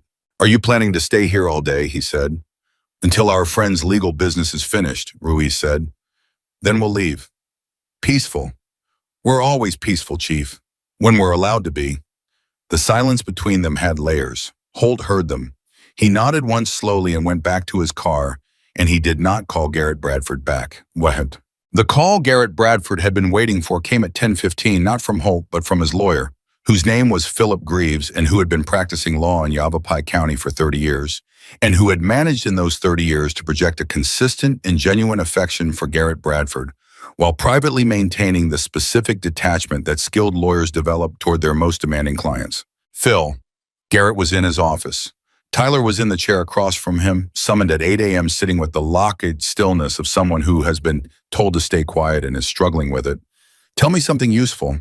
The criminal complaint has been filed, Greaves said. Emily Parker, through counsel Sarah Chen out of Flagstaff, which is a problem she's good, has filed with the county sheriff's office rather than Prescott Valley PD, which is a strategic choice that bypasses Chief Holt entirely. The charges are assault and battery robbery, the backpack, and she's requesting investigation of the other 3 individuals present as accessories. A pause. Jack Donahue has filed a separate complaint for assault. The sheriff's office, Garrett said it flatly. Sheriff Martinez has not been, Greaves chose his words carefully. Your relationship with Martinez has been less active than your relationship with Holt. I would not assume the same accommodations. What else? The hospital documentation from this morning, combined with the clinic notes from yesterday, gives Chen a strong foundation for the medical component. And there's a security camera I wasn't aware of on the eastern corner of Rosario's. It appears to cover part of the parking lot. The quality of the silence in Garrett Bradford's office changed. Tyler across the desk went very still. How much of the parking lot? Garrett said. We don't know yet. The camera belongs to the bar, not to the city. Chen's filing a subpoena for the footage this morning. We can contest the subpoena, but contesting it looks like obstruction. It looks like something, yes. Garrett Bradford sat back in his chair and looked at his son. Tyler was looking at the desk. The expensive watch was on his wrist. He'd worn it this morning out of habit, out of the reflex of someone who had always dressed to signal position, and it caught the office light the way it always did. Tyler, Garrett said, the camera at Rosario's. What did it see? Tyler's jaw tightened. His eyes stayed on the desk. I don't know, he said. Tyler. I said I don't know. He looked up then, and in his face was something Garrett Bradford had never seen there before: fear. Not the social discomfort of someone in trouble that could be bought away, not the anxious entitlement of someone who'd been mildly inconvenienced. Real fear. The fear of someone who has always lived inside walls that were invisible because they never needed to be visible, who was only now realizing in the moment the walls stopped working that they were there at all. Garrett looked at his son for a long moment. He looked at the watch. He thought about what that watch had caught the light of, and in what parking lot, and what it might have been doing when certain things happen. Get out, he said quietly. Dad, go home. Don't speak to anyone. Don't call Ryan. Don't call Devin. Don't call no one. Do you understand me? Tyler stood up. He was 23 years old, and in this moment he looked both younger and older than that, the younger part being the naked fear. The older part being the specific aging that happens to people the moment they understand that the protection they've always counted on has a limit. He left without speaking. The door closed. Garrett Bradford sat alone in his office and picked up his phone and looked at it for a long moment without dialing. Then he set it down and looked at the street below, through his third-floor window. His window, his building, his street, the street he had shaped and managed and navigated for 3 decades, and watched a silver truck drive past, and in the bed of the silver truck was a man he didn't recognize who was wearing a Hells Angels vest, and behind that truck was another, and behind that one, 2 motorcycles moving in tandem. They were not going anywhere particular. They were just in the town, just present. He picked up the phone and called Greaves back. What's the most we're looking at, he said. If the camera saw everything, worst case. Greaves was quiet for a moment. When he spoke, his voice had the careful neutrality of someone delivering information they have taken the human element out of because the human element would be too large to manage. For Tyler individually, felony assault robbery, given the victim's circumstances, a DA could argue aggravating factors. Given the number of witnesses now available, Jack Donahue, plus potentially corroborating witnesses from the area, and given the medical documentation, the footage, if it's comprehensive. Another pause. The filing isn't the end of this, Garrett. It's the beginning. Can we settle with the girl? Yes. She has Sarah Chen. Chen won't settle for anything that doesn't include criminal accountability. That's her position in every case of this type. She doesn't take settlement money as a substitute for charges. Greaves's voice was precise and entirely without judgment. And given what's outside the hospital right now, given the national attention this has already attracted, I've gotten 3 calls from journalists since 9 this morning. A settlement offer right now reads as an admission of guilt and a PR disaster simultaneously. Garrett Bradford closed his eyes for 1 second only. Then he opened them. Find out about that camera, he said. Find out exactly what it covers. I will, but Garrett, Greaves stopped. Say it. If the camera covers what I think it might cover based on where Tyler and the others were, and the duration of the incident, this is not something I can make go away. I want to be honest with you about that. I can manage it. I can work within it. But the machinery that's worked for us in the past was built for a smaller scale of problem. And this problem, he paused. This problem has 500 witnesses. The line was quiet. 493, Garrett said. Pardon. Someone told me the count. It's 493. He said it without inflection. He was doing the thing he'd always done, reducing everything to numbers because numbers were manageable, because numbers had dimensions you could work with. But this number sat differently than numbers usually sat. This number had weight that didn't diminish when you looked at it directly. Garrett, Greaves said carefully, is there something else I need to know about Tyler? About other incidents? The silence lasted 4 seconds. Garrett Bradford looked at the street below and watched another rider pass unhurried, headed nowhere specific, just in the town. Just seen. Call me when you have the camera information, he said and ended the call. He sat in his office for a long time after that. He did not make any other calls. He sat with the particular experience of a man who has built a world around himself that has always moved the way he needed it to move, and who is sitting in the first morning of understanding that the world has edges. At 11:30, Iron Jack found Emily in the hospital corridor outside the consultation room where Sarah Chen was finishing the documentation. He was moving carefully ribs, but he was moving the same straight-backed, forward motion he'd had in the parking lot, the same statement made without choosing to make it. Emily looked at him. He looked at her. How'd it go? He said. Sarah's good. She's the best I know. She told me about the camera, the one at Rosario's. He nodded. We knew about it. I mentioned it to Ruiz 3 days ago. He checked the angle. Emily stared at him. You knew. I knew there was a camera. I didn't know what it caught. But I knew it was there, and I made sure Chen knew, and I made sure she moved fast on the subpoena before anyone had time to think about making the footage disappear. He said it without drama, as though this were simply good planning, which it was. The Bradford family has been making things disappear for a long time. The difference this time is that we moved faster. She looked at him, this man with the cracked ribs and the gray beard and 37 years of loyalty built into his posture, and felt something she did not entirely have words for. Not gratitude exactly. Gratitude was too small and too simple for the architecture of what had happened in the last 48 hours. Something larger. Something that included gratitude and also included the specific emotion of someone who has been operating alone for so long that the presence of allies feels not just helpful, but structurally different, like a building that has been standing on one wall and suddenly has 4. There are 493 people in that parking lot, she said. 494, he said. Someone came in from Wickenburg about an hour ago. She almost laughed. And then she did laugh, just a small one, careful around the rib, and he watched her laugh with the expression of a man who has been holding something tightly and is allowing himself briefly to set it down. What happens now, she said. The same question she kept asking because the answer kept changing. Now the sheriff's office processes the complaint. Chen follows the subpoena for the footage. The Bradfords figure out that their usual playbook doesn't apply here. He paused. And you eat something. Maya told me you barely touched breakfast. I wasn't hungry. You've got a cracked rib, and you're filing criminal charges against one of the most connected families in Yavapai County. You need to eat. She looked at him for a moment. You're bossier than you look. I'm exactly as bossy as I look, he said, and this time they both did something that was close enough to laughing that it counted. At 12:15, a man named Devin Marsh, whose father had the business arrangement with Garrett Bradford, whose watch had caught the light in the parking lot, who had sent a single thumbs-up emoji at 1 a.m. thinking it meant everything was settled, got a call from his father. His father's voice when Devin answered was not his usual voice. It was quieter, slower, the voice of someone who has received information and is still deciding what to do with the weight of it. "Devin," his father said, "I need you to come home." "What happened?"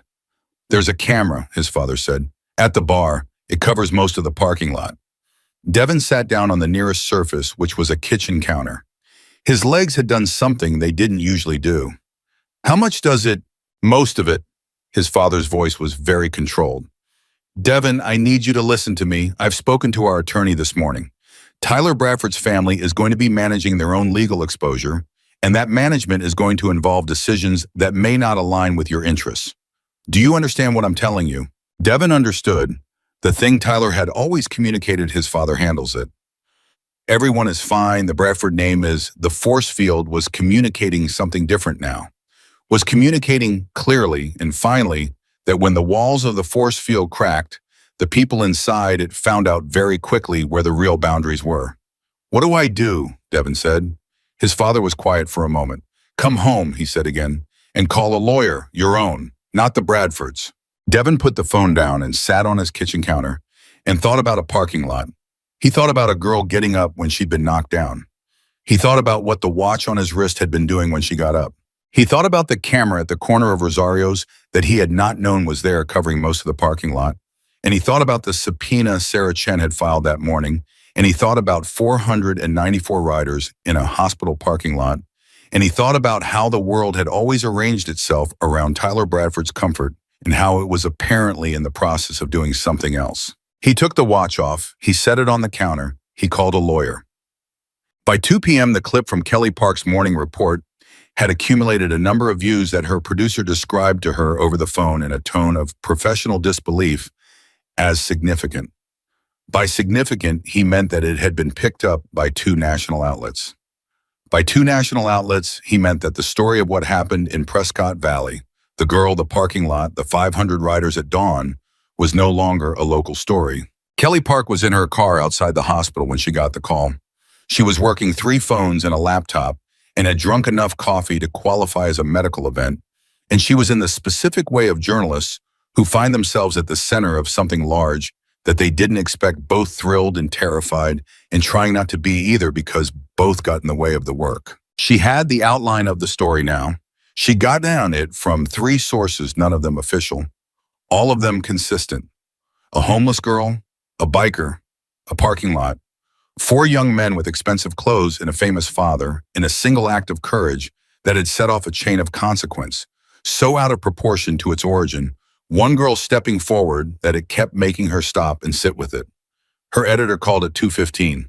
"How fast can you file? Give me 2 hours. You have 90 minutes. She started typing. She typed the way good reporters type when the story is true and the facts are solid, and the only job is to say it clearly, fast, without waste, following the line of what happened, without editorializing, trusting the events to carry their own weight. The events did.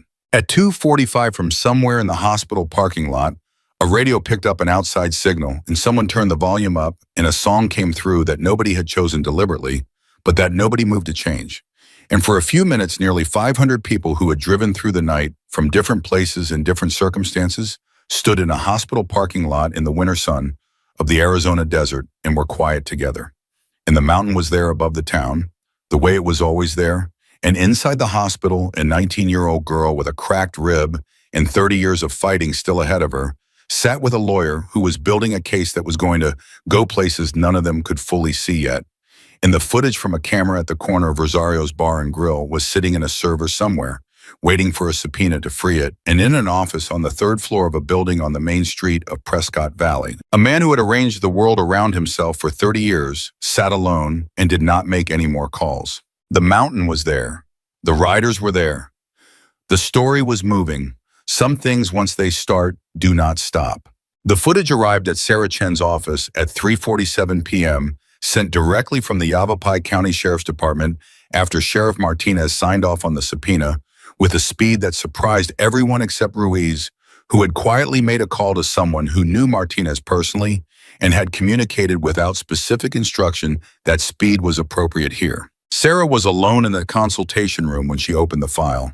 She had a habit before watching evidence for the first time of sitting completely still for 3 seconds, not prayer, not ritual, just the deliberate gathering of herself before she looked at something she couldn't unsee. She had developed this habit in her second year of practice after a case involving footage she had not been prepared for, and she had never abandoned it. She sat still, then she pressed play. The camera at the corner of Rosario's bar and grill had a wide angle.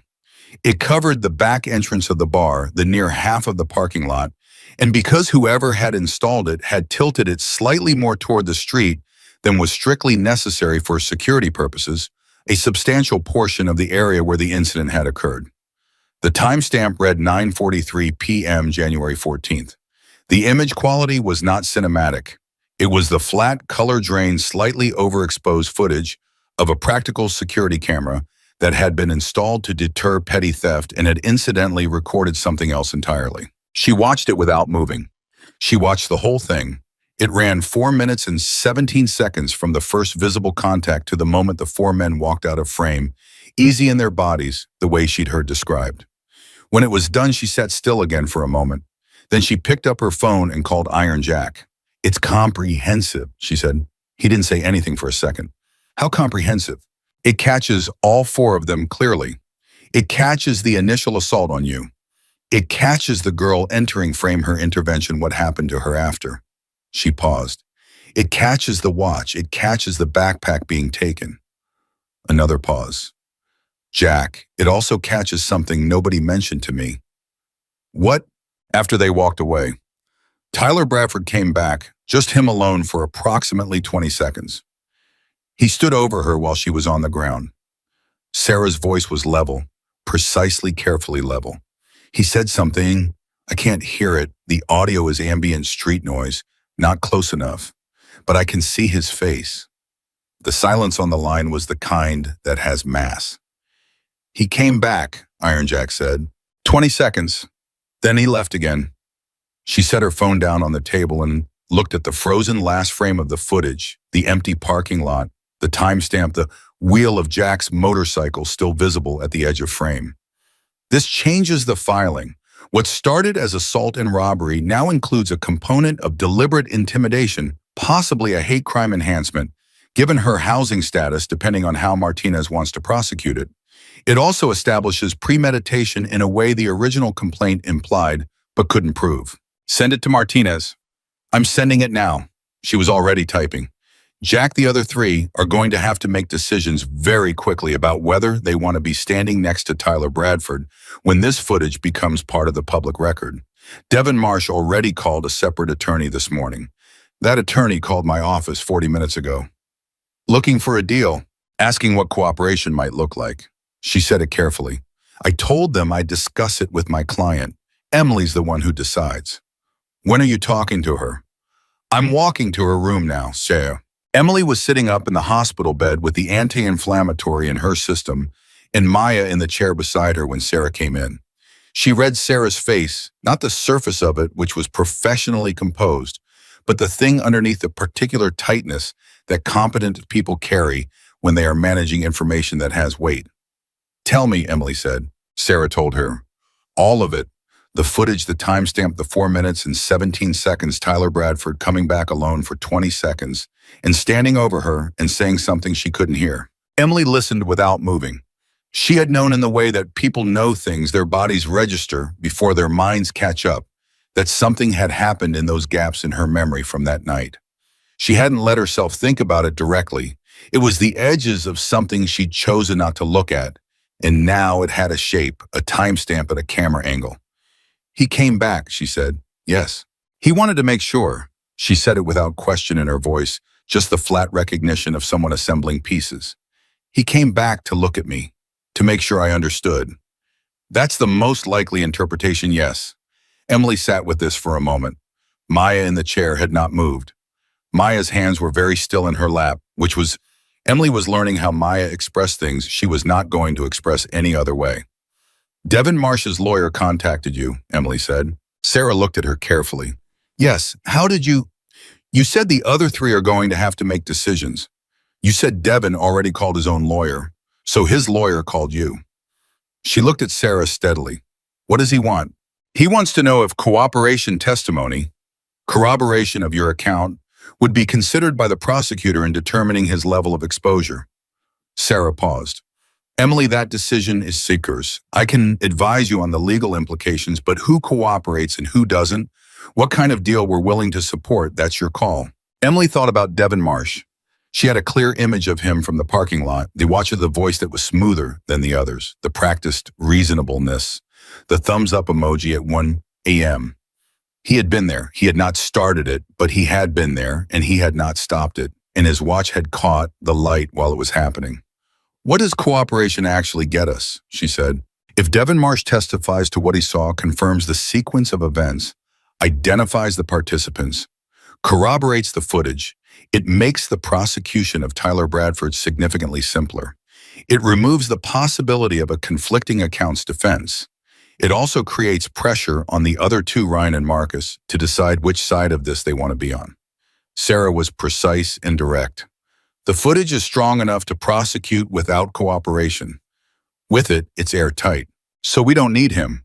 No, but he'd make it faster. Yes. Emily looked at the window. Not the mountain this time. The window faced a different direction from the hospital room, faced a parking lot and a gray afternoon sky. She thought about what faster meant. It meant less time for Garrett Bradford's machine to find angles, less time for the prosecutor's office to feel the weight of Bradford-adjacent pressure, less time for Tyler Bradford to walk around Prescott Valley like a man who expects the world to arrange itself around his comfort. She thought about Tyler coming back for 20 seconds to stand over her while she was on the ground and say something she couldn't hear. Tell Devin Marsh's lawyer that cooperation is welcome, she said. But I want it in writing to Sheriff Martinez's office, not just to you. I want it on the record that he's cooperating voluntarily, and I want full disclosure of everything he knows, not just that night, but before. Any other incidents. She paused. If Tyler Bradford has done this before, I want to know. Sarah wrote something on her legal pad. That's a sound approach. And Sarah, Emily's voice was level, don't settle anything without talking to me first, whatever they offer, whatever number. I never settle without my client's explicit, I know the standard process. I'm telling you my position beyond the standard process. Emily looked at her directly. I don't want money. I want the charges to stick, whatever that costs. Sarah Chen looked at her for a long moment. Then she wrote something on the legal pad and underlined it, and Emily didn't ask what it was because she understood that it was the kind of note a lawyer makes when a client has said something that clarifies the entire shape of the work ahead. Garrett Bradford made 6 calls between 3 p.m. and 5 p.m., and none of them went the way his calls usually went. The first was to the county prosecutor, a man named Alan Ferraro, with whom he had maintained what both of them would have called in public in a collegial professional relationship, and what both of them knew in private to be something more specifically instrumental. Ferraro answered, which was a good sign, but his voice had a quality in it that Garrett recognized immediately, the careful, overly neutral tone of a man who has decided something and is choosing not to announce it directly. Alan, Garrett said, I'd like to discuss the situation with the sheriff's complaint. That complaint has been filed with Martinez's office, Garrett. It's not in my jurisdiction until he refers it. We both know that distinction is more administrative than, actually in this case, I think the distinction is exactly what it is. Ferraro's voice remained careful, remained neutral. I'd also want you to know that given the media attention this has attracted, my office is going to be very deliberate about any perception of external input on how we proceed. Alan. Garrett, I have to be honest with you. I have 3 journalists who've contacted my office today. I have a story that's running on 2 national outlets by end of day, and I have footage that I am told is by any reasonable assessment comprehensive. He paused. I think you understand that the landscape here is different from what we've navigated before. So I'm telling you, I can't help you the way you might be hoping. Flat final, not unkind. I'd strongly recommend Tyler retain the best criminal defense attorney he can find, and I'd recommend moving fast. The call lasted 4 more minutes, mainly because Garrett Bradford was not accustomed to ending calls before he was ready to end them. But when he finally set the phone down, he sat with the residue of it, the specific experience of calling a number you've always been able to count on and finding that the number has changed. He called 3 city council members. The first didn't answer. The second answered was sympathetic, said all the things that sympathetic colleagues say, and made no commitments, which was the same as nothing. The third, a woman named Patricia Okafor, who had been on the council for 6 years and whom Garrett had helped elect in the first of those 6 years, whom he'd considered reliably within his orbit, said something that stopped him cold. Garrett, she said, I've seen the clip online. I've read the initial reports. I want to be honest with you because I think you deserve that. I can't be associated with this publicly, and I can't be seen to be doing anything that looks like it's protecting Tyler from accountability. I have my own re-election in 8 months. She paused. I'm sorry, I genuinely am. But this is where I have to stand. He said something. He didn't remember later what he said. He ended the call. He sat in his office and looked at the street below and did the thing he'd always done, assess the situation as a logistics problem, look for the leverage points. And for the first time in 30 years of doing this, he looked at the leverage points and found that they had moved overnight, had moved as 500 engines gathered in the dark, and a camera at the corner of Rosario's Bar and Grill kept its record, and a 19-year-old girl with nothing to her name filed a complaint with a sheriff who had not been called and softened. He picked up the phone and called his son. Tyler answered on the first ring. He had been waiting for the call the way people wait for things that they know are coming and cannot stop the particular alertness of dread. You need a criminal defense attorney, Garrett said. Not Phil. Phil does civil work. You need someone who handles felony criminal defense, and you need someone from outside this county. The silence on the line was the silence of someone at whose last wall has disclosed its real height. How bad? Tyler said. Garrett Bradford looked at the street below. He thought about 30 years of phone calls that had solved problems, smoothed edges made things go away. He thought about the machine, his machine built carefully over decades, maintained with precision, powered by relationships and reciprocity, and the specific way money moves in small cities when it moves with enough consistency. The footage is comprehensive, he said. Devin Marsh is cooperating with the prosecution. The story is national. He paused. It's bad, Tyler. The sound Tyler made was not quite anything. It was the sound between sounds, the breath of someone standing on the wrong side of a door that is just locked. What do I do, so? You get a lawyer, his father said, and you stop asking me to fix it. He hung up. He sat in the silence of his office and felt with the specificity that only comes to people who have been powerful for a very long time, exactly what it felt like to be on the other side of the word he had used so many times contained. Devin Marsh's statement reached Sheriff Martinez's office at 4:30 p.m. It was 8 pages prepared with his attorney present, signed, and voluntary. It confirmed everything. It confirmed the sequence of events in the parking lot, the names of all 4 participants, the deliberate nature of the assault on Iron Jack, the intervention by Emily Parker, and what had happened to Emily Parker after. It confirmed that Tyler Bradford had initiated both the assault and the decision to target Emily. It confirmed that Tyler had gone back to the parking lot alone while the others waited at Devin's car, which Devin had observed through the rear window. It also contained something that nobody had yet mentioned publicly. Devin Marsh, in response to Sarah Chen's condition about prior incidents, had disclosed 2 previous occasions. One 14 months earlier, one 9 months earlier, in which Tyler Bradford had been involved in assaults on individuals who could not easily defend themselves, both times with Devin and others present, both times settled by Garrett Bradford's office before any formal complaint was filed. Devin had the names of the individuals. Devin had, in the careful way of someone who has been keeping receipts against the day the walls come down, kept texts and photographs from both occasions. He handed all of it over. Martinez read the statement in his office at 4:55 p.m. He read it twice. Then he called Sarah Chen. The prior incidents, he said, you knew about these. My client requested full disclosure of all prior events as a condition of supporting the cooperation agreement. Marsh's attorney provided this documentation this morning. She paused. Sheriff, the individuals named in those prior incidents are locatable. One is still in the county. We'll find them, he said. There's one more thing. Her voice was careful. The second prior incident, the settlement that Garrett Bradford's office arranged 9 months ago, The documentation Devon Marsh provided includes a copy of the settlement agreement. It contains a non-disclosure clause. The individual who settled received $47,000 in exchange for silence. Martinez was quiet for a moment. So Garrett Bradford knew. At minimum, Garrett Bradford knew about an assault 9 months ago that he paid to keep quiet. His knowledge of and response to his son's behavior is potentially relevant to the pattern of conduct argument. She paused again. Sheriff, I'm not a criminal defense attorney, and I'm not telling you how to run your investigation. I'm telling you what I have and giving you the opportunity to determine its relevance. I appreciate that, Martinez said. It was the first time in the conversation that his voice had moved out of neutral. Ms. Chen, Sheriff, tell your client, he stopped, started again.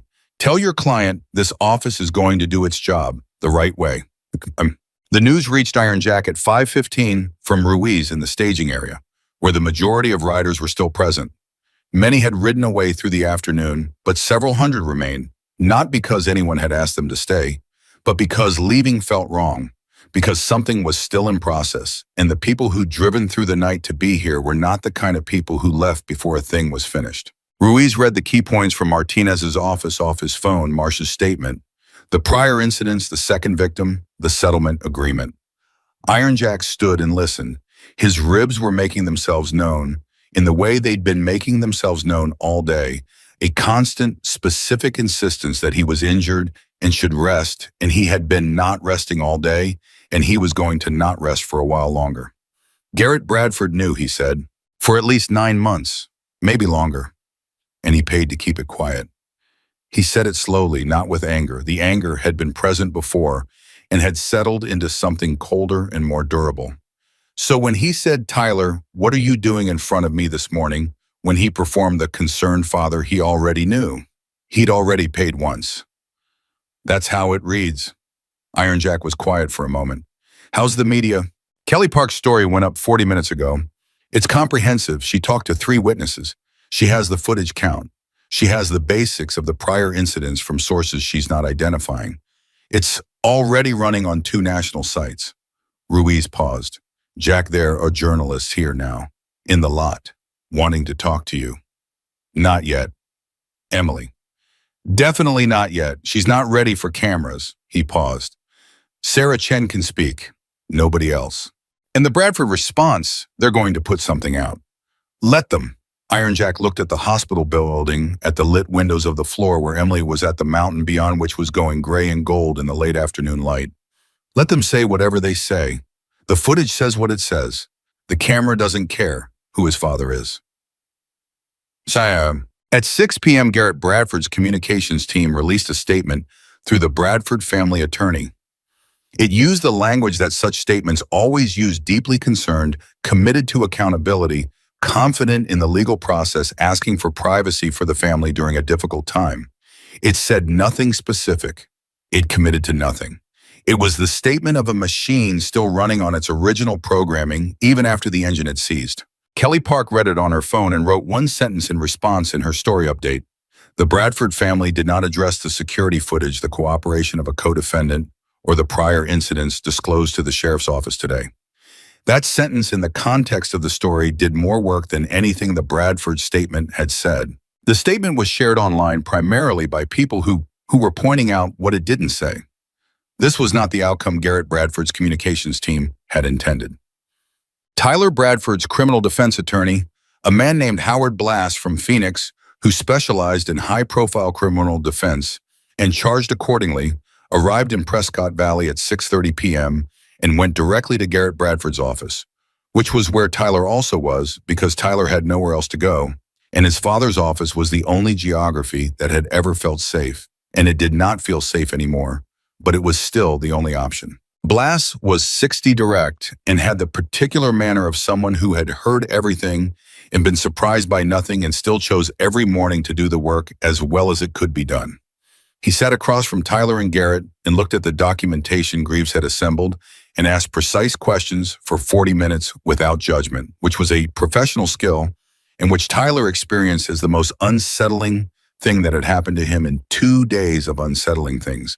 Because judgment. He knew how to respond to judgment. He'd always been able to deflect, but the absence of it meant he was being assessed purely on the facts, and the facts had stopped being on his side. "The footage," Blass said. "You went back." "It was—" Tyler stopped. "Don't explain it to me. I'm not asking for an explanation. I'm establishing that you understand what the footage shows." Blass looked at him steadily.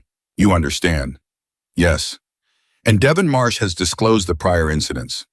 Garrett Bradford, from the corner of the room where he'd positioned himself slightly back, slightly apart in a geometry that Blass noticed and interpreted correctly, said he disclosed two.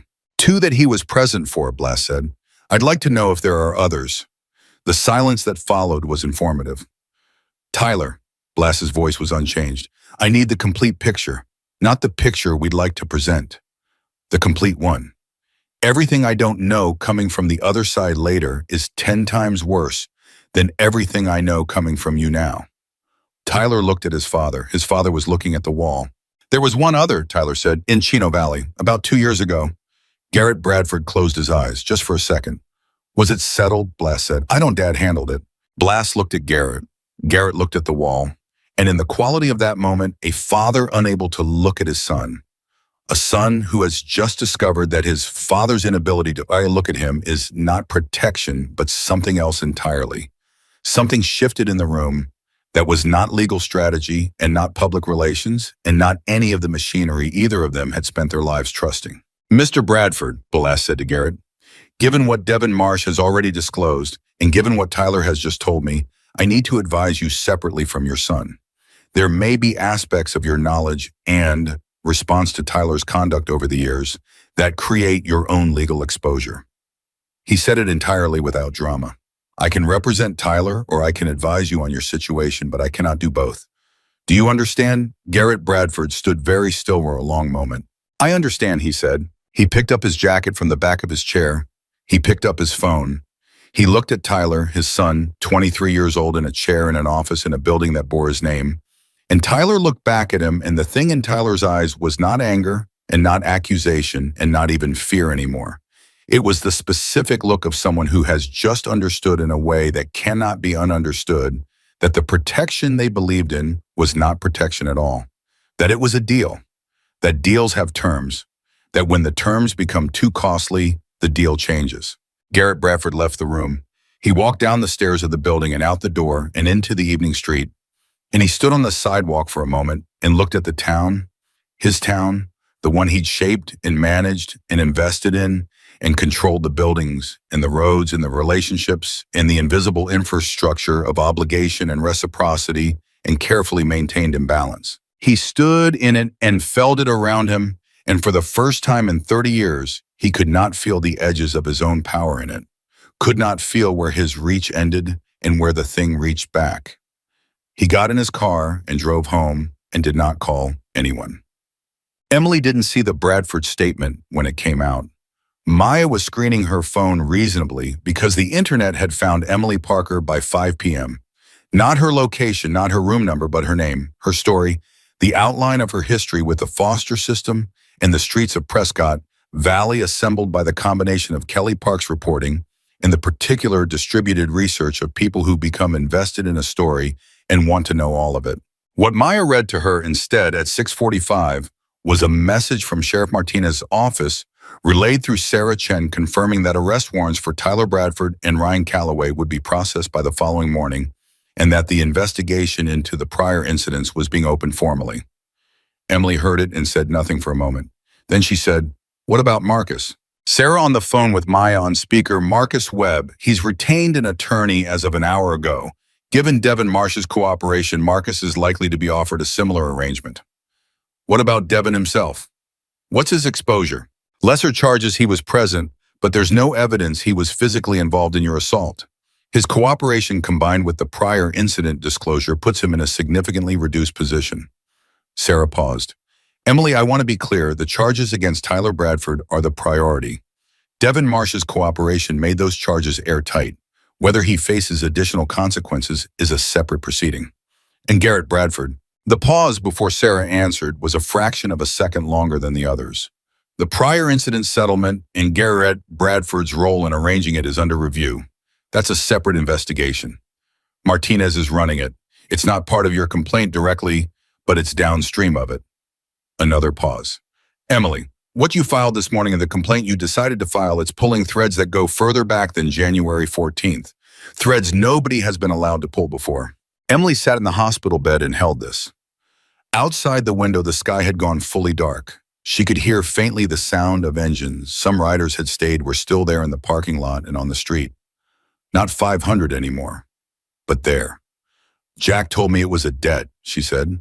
When I first met him, he said the world owed me something for what I did. I remember, Maya said. I did not believe him. I thought it was something people say. She looked at the dark window. I still don't entirely think I did something that deserved all this. I just stepped in. I just got up when they knocked me down. I know, Maya said. But the camera saw it, Emily said. The camera saw everything. It saw me step in and it saw what they did and it saw Tyler come back. She was quiet for a moment. The camera saw what nobody was supposed to see. What they counted on, nobody seeing. Yes. So the debt, I don't think it's about me. I think it's about the camera. And Devin Marsh deciding the wall was cracking. And Sarah filing the subpoena fast enough. And Jack making calls at 11 p.m. from a parking lot. She paused. I was just the reason. Maya looked at her from the chair. You were the beginning, she said. That's not the same as just the reason. The beginning is everything.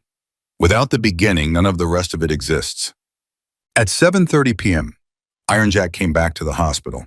He hadn't planned to. He'd been in the staging area managing the controlled departure of riders who needed to start the drive back, making sure every exit was clean and orderly, and gave no one anything to report. He'd been on his phone on his radio coordinating. He was tired in the way you're tired when the body is hurt and the mind has been running hard for 2 days, a tiredness that was not dramatic, but simply total all the way down. He stopped at the nurse's station and asked if Emily Parker's room was still accessible, and the night nurse, a man named Jerome, who had watched hundreds of Hells Angels park in his lot that day and had decided to respond to this experience with the same equanimity he brought to everything else, said room 214 visitor hours technically over.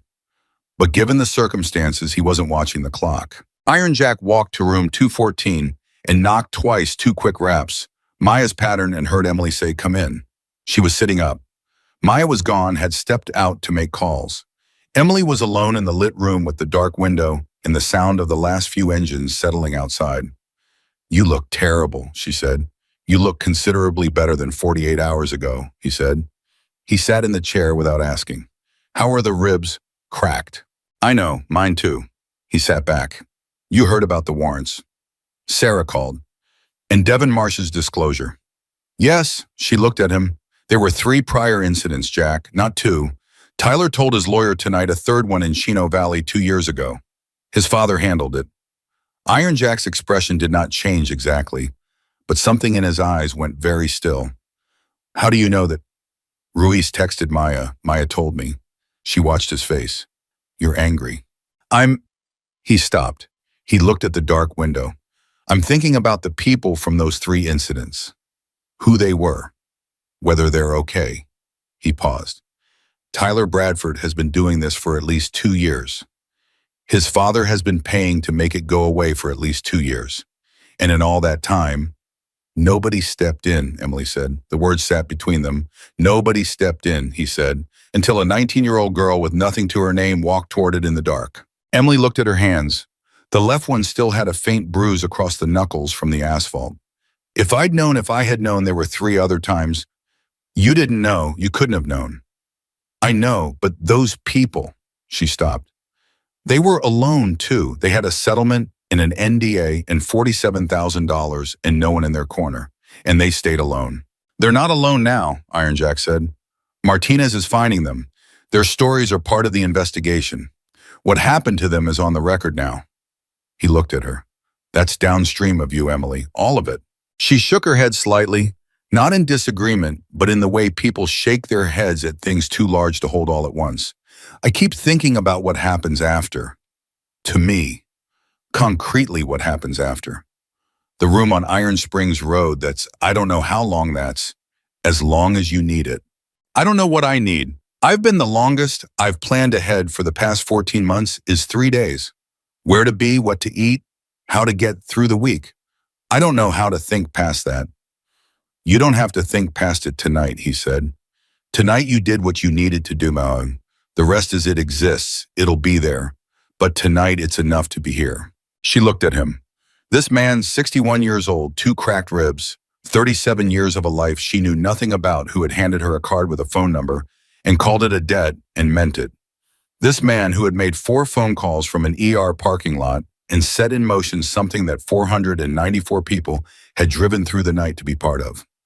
Iron Jack, she said. Yeah. Why did you stay? After the parking lot, why did you wait with me, walk me back, make the calls?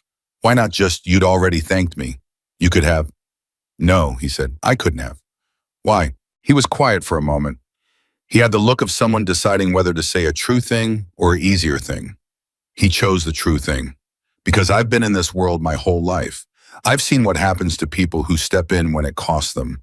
What happens most of the time. He paused. Also was the time nobody shows up for them and they step in, they pay the price, and they go back to whatever they had before, except now they've got the price on top of it and nothing changed and nobody came. He looked at the window. I've watched that happen too many times. I was not going to let it happen to you. Emily said nothing for a moment. You didn't know me, she said finally. No, he agreed, but I knew what you did, and I knew what kind of person does that. He paused. The kind of person the world owes more to than it usually pays. The room was quiet, outside the last few engines. The mountain in the dark, the way mountains are in the dark present without being visible, holding their position simply because that is what mountains do. I want to find them, Emily said. Who? The people from the 3 other incidents. The ones who got the NDA and the check and nobody in their corner. She looked at him. I don't know what that looks like. I don't know if they want to be found, but I want them to know that what happened to them is on the record now, that they're not alone anymore, even if it's late. She paused. Is that? I'll talk to Sarah, he said. It might complicate things legally. Sarah Chen is very good at complicated. Emily nodded slowly. She was exhausted, the specific exhaustion of someone who has been running on emergency reserves and has finally allowed the emergency to partially resolve and felt the full weight of every previous day drop into the present moment at once. Her eyes were heavy. Get some sleep, Iron Jack said, standing carefully. You too. I'm heading back to Iron Springs Road. Maya left a key.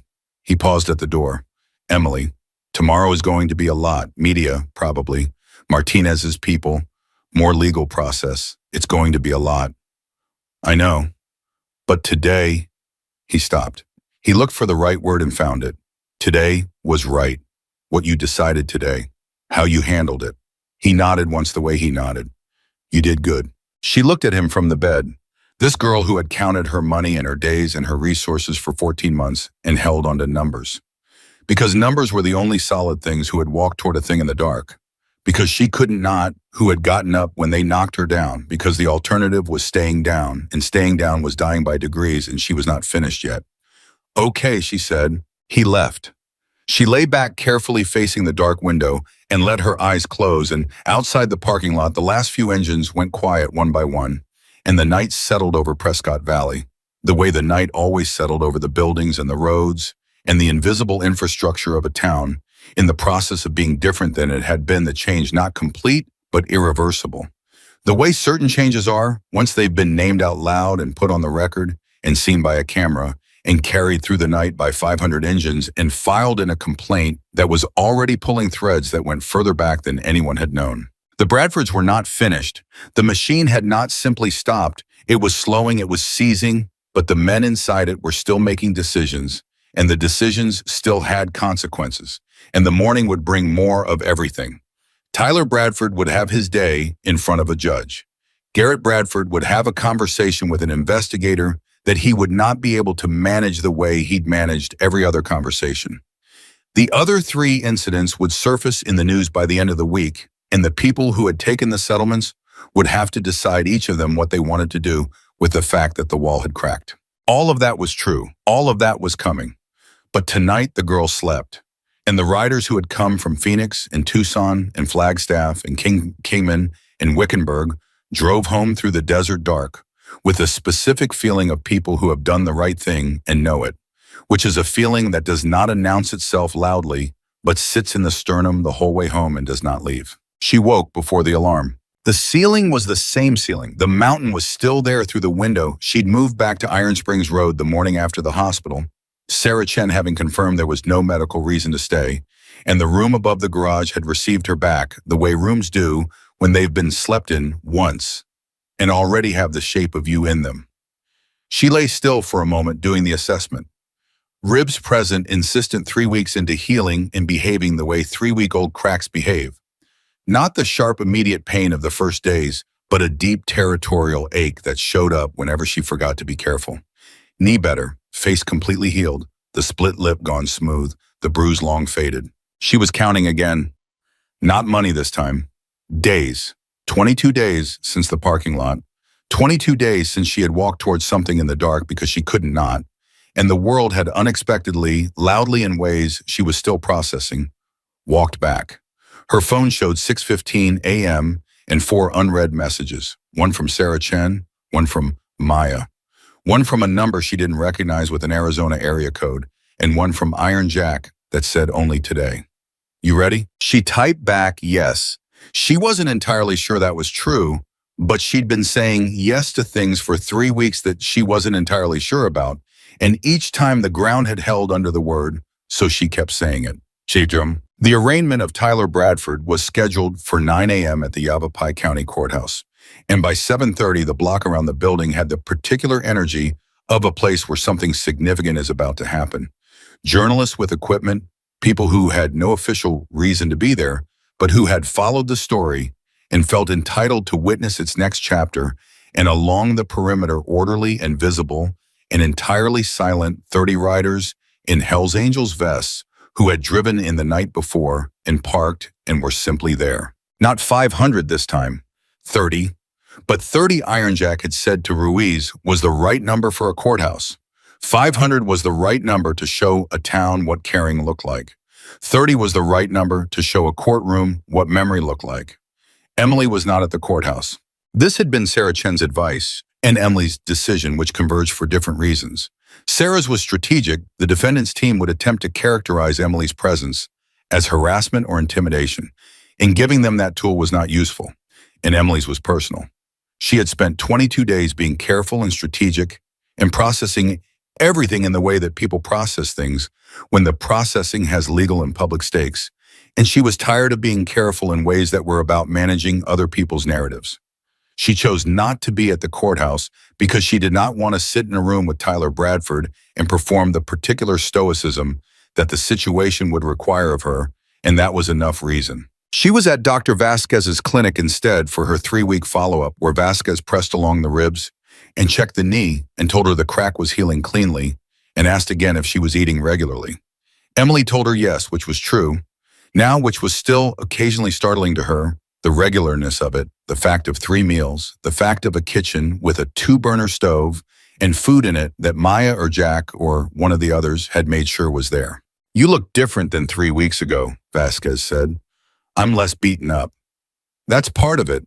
Vasquez looked at her with the clinical directness that Emily had come to recognize as her version of warmth. The other part is harder to name. You look like someone who stopped waiting for the floor to drop out. Emily thought about that. She thought about 14 months of countings of managing risk in 3-day increments of the specific vigilance of someone who knows that the ground under them is not reliable and has calibrated every decision around that knowledge. She thought about whether the floor had stopped dropping or whether she had simply slowly, incrementally, without any single moment she could point to, started to believe it might hold. I'm working on it, she said. Vasquez patted her arm once briefly. Good enough, she said.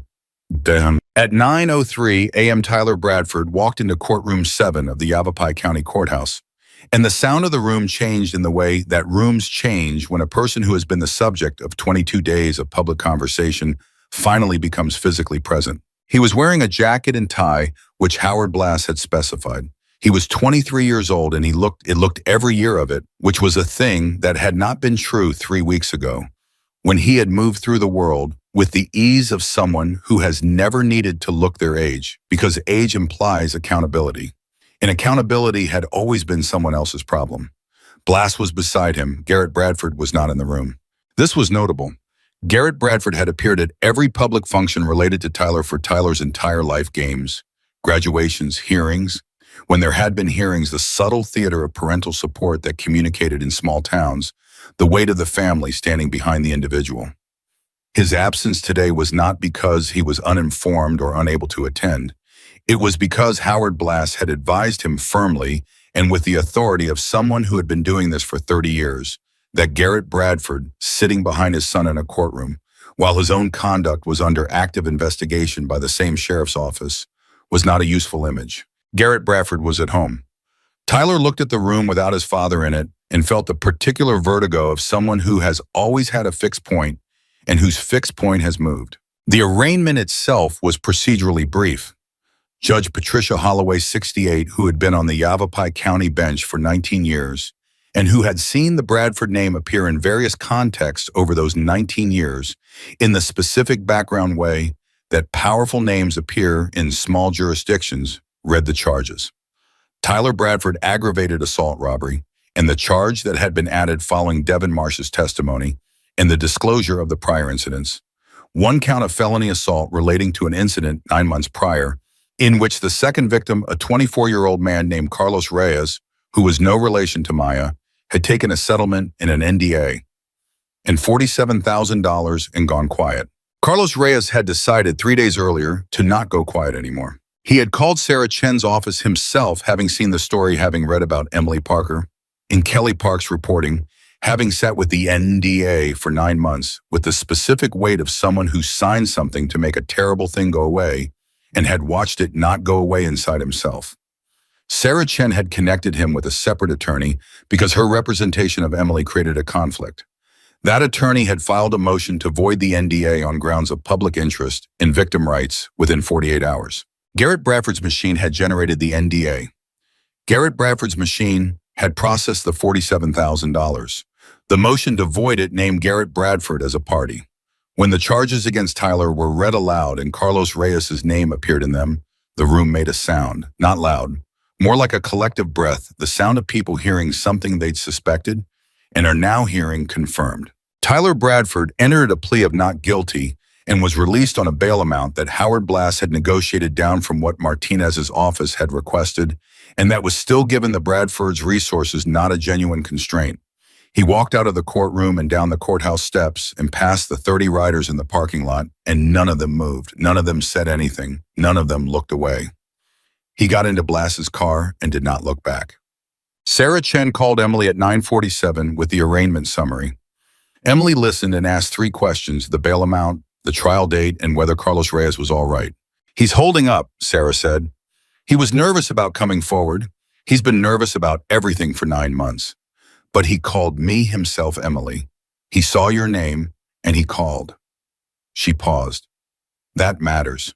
When someone who has been quiet that long decides to speak, it means they've found something to stand on.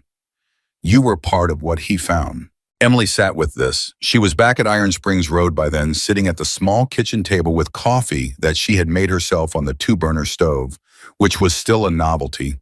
The making of her own coffee in her own kitchen, being a novelty of the kind that people who have always had it cannot fully appreciate, and people who have been without it feel in their hands every time. "What's his situation?" she said. "Carlos. Where is he?" "He's been in Flagstaff. He took the settlement money and used most of it on medical bills and the rest on getting out of Prescott Valley. He's been working in a restaurant." A pause. "He didn't want to be here. He wanted to be somewhere Tyler Bradford wasn't." "I understand that." "I know you do." Emily looked at the table. "Is there something I can do? Specifically, not abstractly, specifically, is there something I can do to help him through this?" Sarah was quiet for a moment. "He knows your name. He knows your story. I think, and this is not legal advice, this is personal observation, I think if you wanted to reach out to him through his attorney just to say you see him, it would matter. It's not nothing coming forward. It costs something. Having someone acknowledge that it costs something is not nothing. Give me his attorney's number. I'll send it now."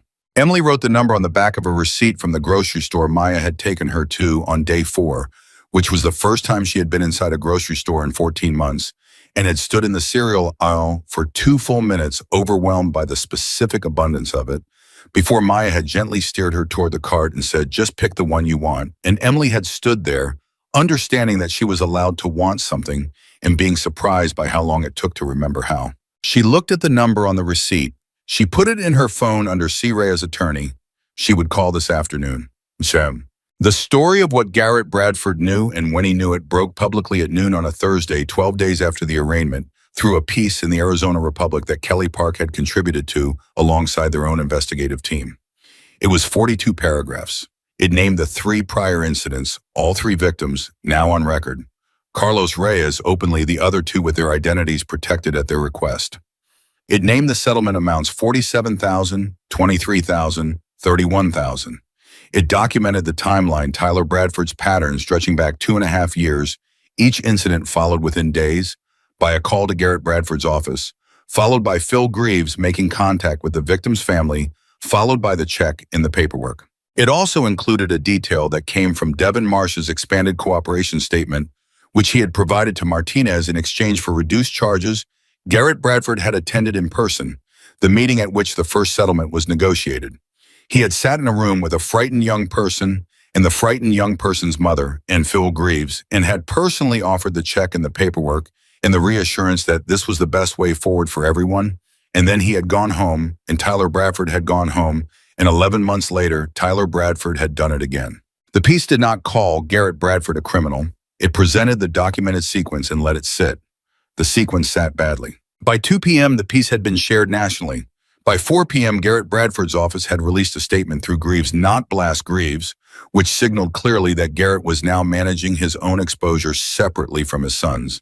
That was 7 sentences of carefully legalistic language that said essentially nothing. It did not deny anything that was in the piece. It disputed nothing specifically. It was the statement of a man whose machine had been running on the principle that nothing would ever need to be specifically denied because nothing would ever be specifically confirmed, and the machine was finding that the principle no longer applied. At 5 p.m., Sheriff Martinez announced that the investigation into Garrett Bradford's role in the prior settlements had been expanded and that additional charges were under review. Patricia Okafor, the city council member, released her own statement at 5:30, a real one, not a political navigation. She called for Garrett Bradford's resignation from the city council pending the outcome of the investigation. She was the first. By 7 p.m., 2 other council members had added their names to the call. Garrett Bradford resigned from the city council at 8:47 p.m. through Greaves without comment. Iron Jack called Emily when he heard. "You saw it?" he said. "I saw it. Council resignation. I saw that too." She was at the window, the one with the mountain, her window, and the mountain was in the last of the day's light, going golden gray at once. Martinez is expanding the investigation. It's going to take a long time. Trials take a long time. They do. Sarah told me the trial date is 7 months out, maybe more. Howard Blass is going to file motions continuances. Sarah will hold the line. I know, she paused. I've been thinking about what I do for 7 months. While it all moves, what I do at the time.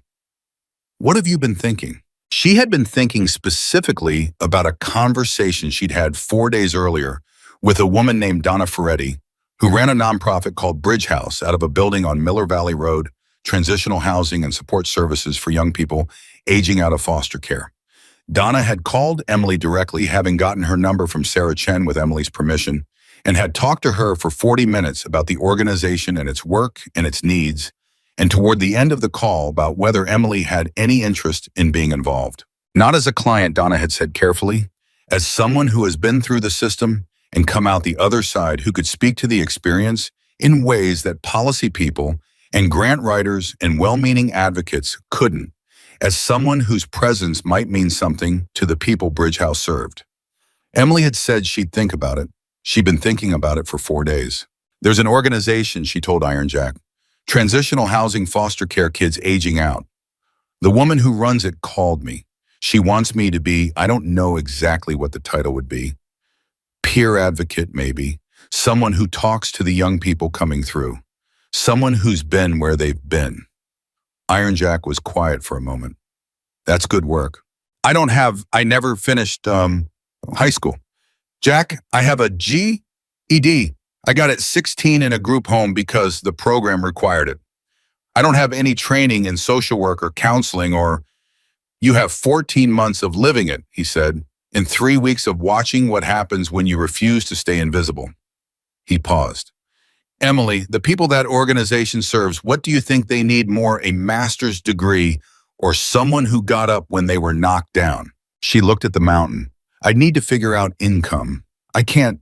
There's a stipend, Iron Jack said, which told her he had already talked to Donna Ferretti, which she found she was not surprised by. You called her, Emily said. She called me first, actually. She's been watching the story. She wanted to know if I thought you'd be open to it. A pause. I told her I thought you'd argue.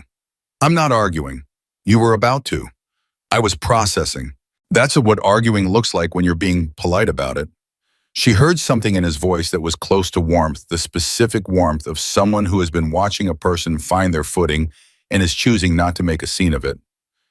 There's also something else, about school. What about school? Sarah Chen went to the University of Arizona. She knows people in the admissions office. There are programs for non-traditional students, people who didn't go the standard route for any number of reasons. She's willing to make a call. Emily held the phone. She was standing at the window and the mountain was going dark, and she was counting again. Not money, not days, but something that didn't have a number yet. Something that was the shape of a future she had not allowed herself to think about. Because thinking about the future when you didn't have a floor to stand on was a form of torture, was hope with nowhere to land, and she had learned to not do it. She was allowing herself carefully to start doing it. University, she said. Social work maybe, or public policy, or law. Sarah says you have the mind for it, and she does not say that to people she doesn't mean it about. He paused. You don't have to decide anything tonight. You don't have to decide anything for a while. I'm just telling you the doors exist. I never knew they existed for me. I know. His voice was quiet. That was the failure. Not yours, the system's. The thing that should have told you those doors were there didn't tell you, and then it threw you out and expected you to find them anyway. He paused. We're trying to fix that. Bridge House is one piece of it. Donna has been doing this work for 12 years, and she's very good at it. But she said, and I'm telling you this because I think you should hear it, she said she's never had someone come to her whose story had this kind of reach, who'd been seen the way you've been seen. I don't want to be a story, Emily said. It came out sharper than she intended. I don't want to be the girl who got beat up and 500 bikers came. I don't want that to be what I am. It's not what you are, he said immediately. It's something that happened to you. You are the person who got up. You are the person who filed the complaint and found Carlos Reyes and is standing at a window right now figuring out what comes next. A pause. The story is how people found you. What you do now is who you are. She stood at the window for a long moment. Okay, she said. Okay, what? Okay, I'll talk to Donna. I'll talk to Sarah about the university program. She paused. And Jack, I found something about the photograph. He went still on the line. She could feel the stillness of it. Tell me. Maya helped me. We contacted the photo booth company. It was a chain called Snap and Go. They had locations and truck stops across the Southwest. They still exist, and they digitized their records in 2018. The booth in Kingman was in their system. She stopped.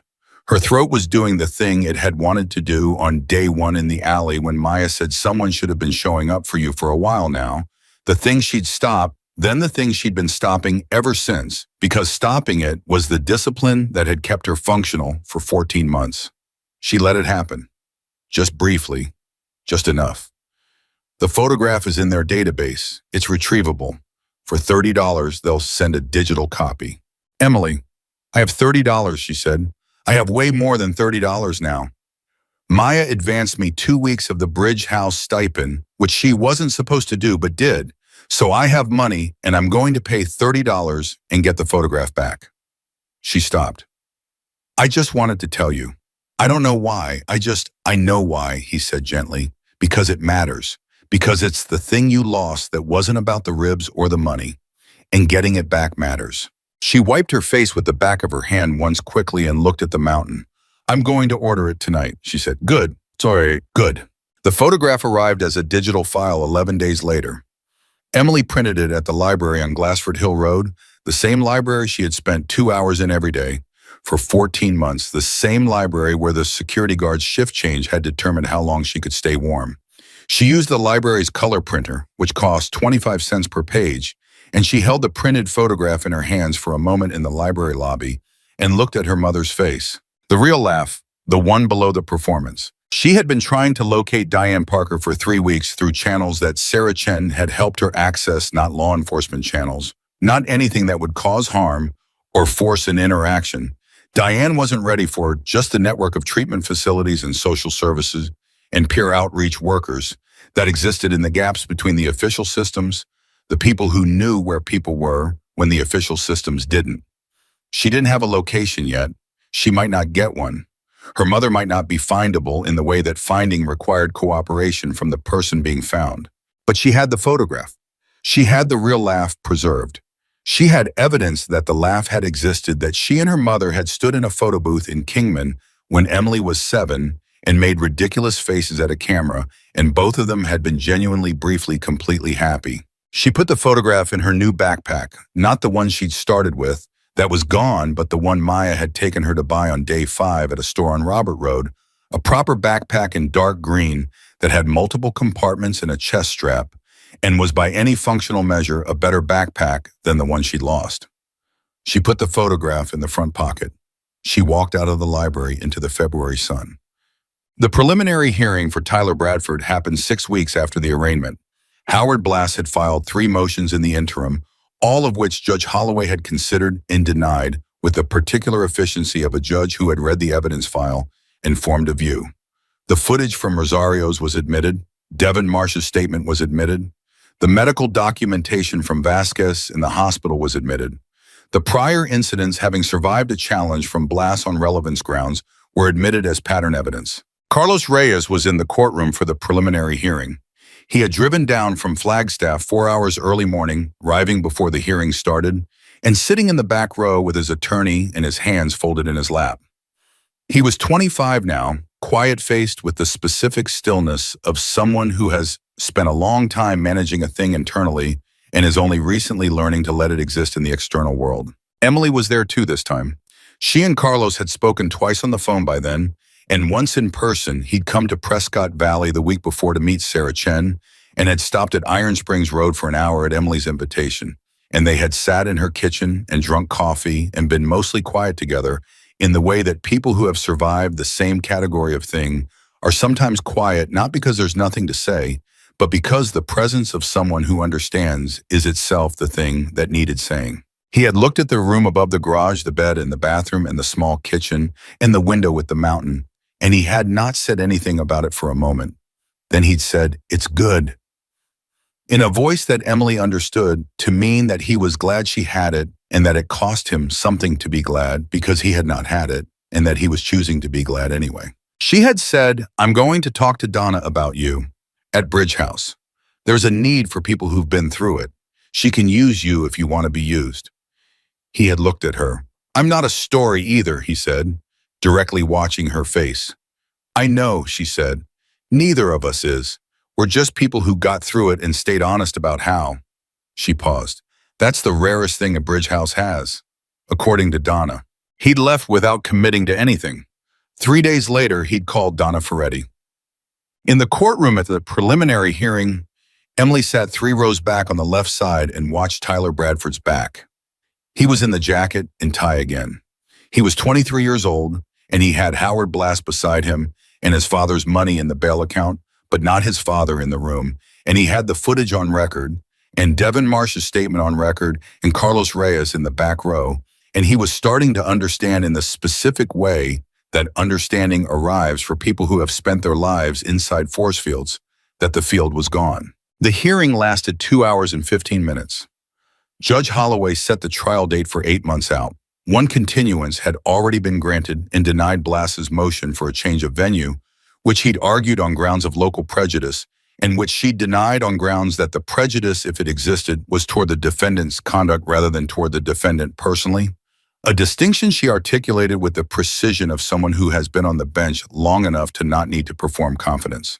When it was over, Emily walked out of the courthouse and down the steps and into the parking lot, And Iron Jack was there beside his bike because he'd been there the whole time, waiting in the way. He waited without display, without needing acknowledgement, simply present. She walked up to him and stood beside him and looked at the courthouse. 8 months, she said. 7 maybe, if Blast doesn't get another continuance. And Garrett Bradford. Martinez's office briefed me this morning. They're looking at criminal facilitation charges. The settlement meeting, the one where he was personally present, that's the anchor. Phil Greaves has been cooperating separately. He paused. Greaves is not a bad man, Emily. He's a man who made accommodations over a long time and is now accounting for them. Most people aren't entirely one thing, she said. He looked at her sideways. When did you decide that? I think I always knew it. I had to stay simple to survive. Everything was a calculation. This person is safe, this one isn't. This thing is true, this one isn't. She paused. I have room to think more complicated now. He nodded, the slow, considered nod. That's a good sign. Jack, she turned toward him. I want to ask you something, and I want you to answer it honestly, not the way you answer things when you're trying to manage how I feel. He raised an eyebrow. I don't manage how you feel. You absolutely manage how you deliver information to me. It's kind, I appreciate it, but I want the honest version of this. He looked at her for a moment. Ask. All of this, the 500 writers, the camera Devin Marsh cooperating in the national story, Garrett Bradford resigning from the council, the investigation opening. All of it. She held his gaze. Would any of it have happened if it had been someone else in that parking lot? Someone who wasn't homeless? Someone who had people who had a voice who didn't have my specific... She stopped.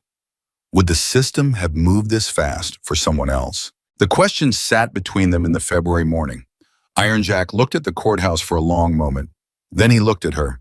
No, he said. Probably not. Because of you. Because of us. Because of the network. Because of how the story moved. Because of the footage. Because of you, she said again. Not as accusation, but as precision. You made the calls. You were the reason the story had weight.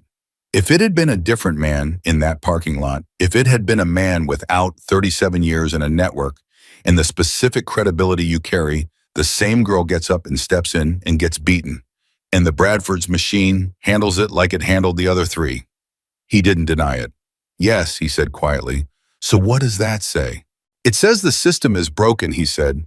It says who you know and who sees you and who has the ability to make noise on your behalf determines what justice you get. It says, Emily, I know what it says. I've known what it says for a long time. What happened to you should not have required me. What happened to Carlos should not have required you. The other 2 should not have needed any of this. They should have filed a complaint and had it taken seriously the first time by the police, by the prosecutor, without cameras and 500 writers in a national news story. But it did require all of that. This time it required all of that. He looked at her, which is why the work matters. Bridge House, Carlos talking to Donna, you talking to the university.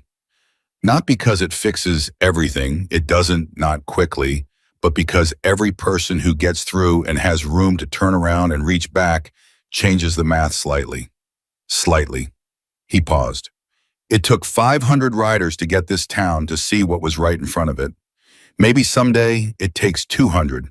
Maybe someday it takes 10.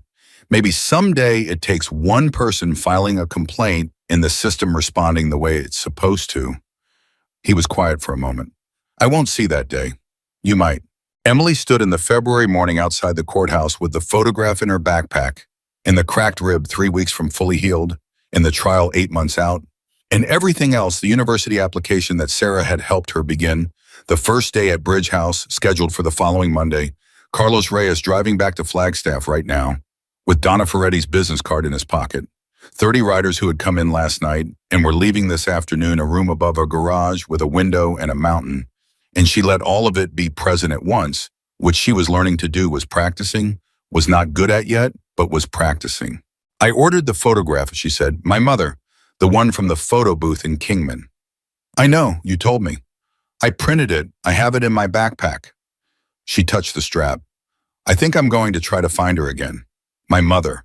Not to fix anything. I know I can't fix it. Not to... I just don't want her to be alone without knowing I'm not alone anymore. Iron Jack said nothing for a moment. That's a brave thing, he said, or a stupid one. Sometimes they're the same. He straightened from where he'd been leaning against the bike. You want to get breakfast? She laughed, a real one, the kind that didn't need the cracked ribs permission. You always ask me that when the serious part is over. The serious part is never over. Breakfast is still necessary. They walked together to the truck. Maya's truck, because Maya had given Emily the keys that morning, with the tone of someone who has decided a thing and is not interested in discussion. And Emily drove because she was learning to drive, was 3 weeks into learning, was considerably better than she'd been on day one, when she'd lurched out of a parking lot and Maya had gripped the door handle and said nothing about it. She drove, and Iron Jack rode beside her, and the mountains were there, and the town was there.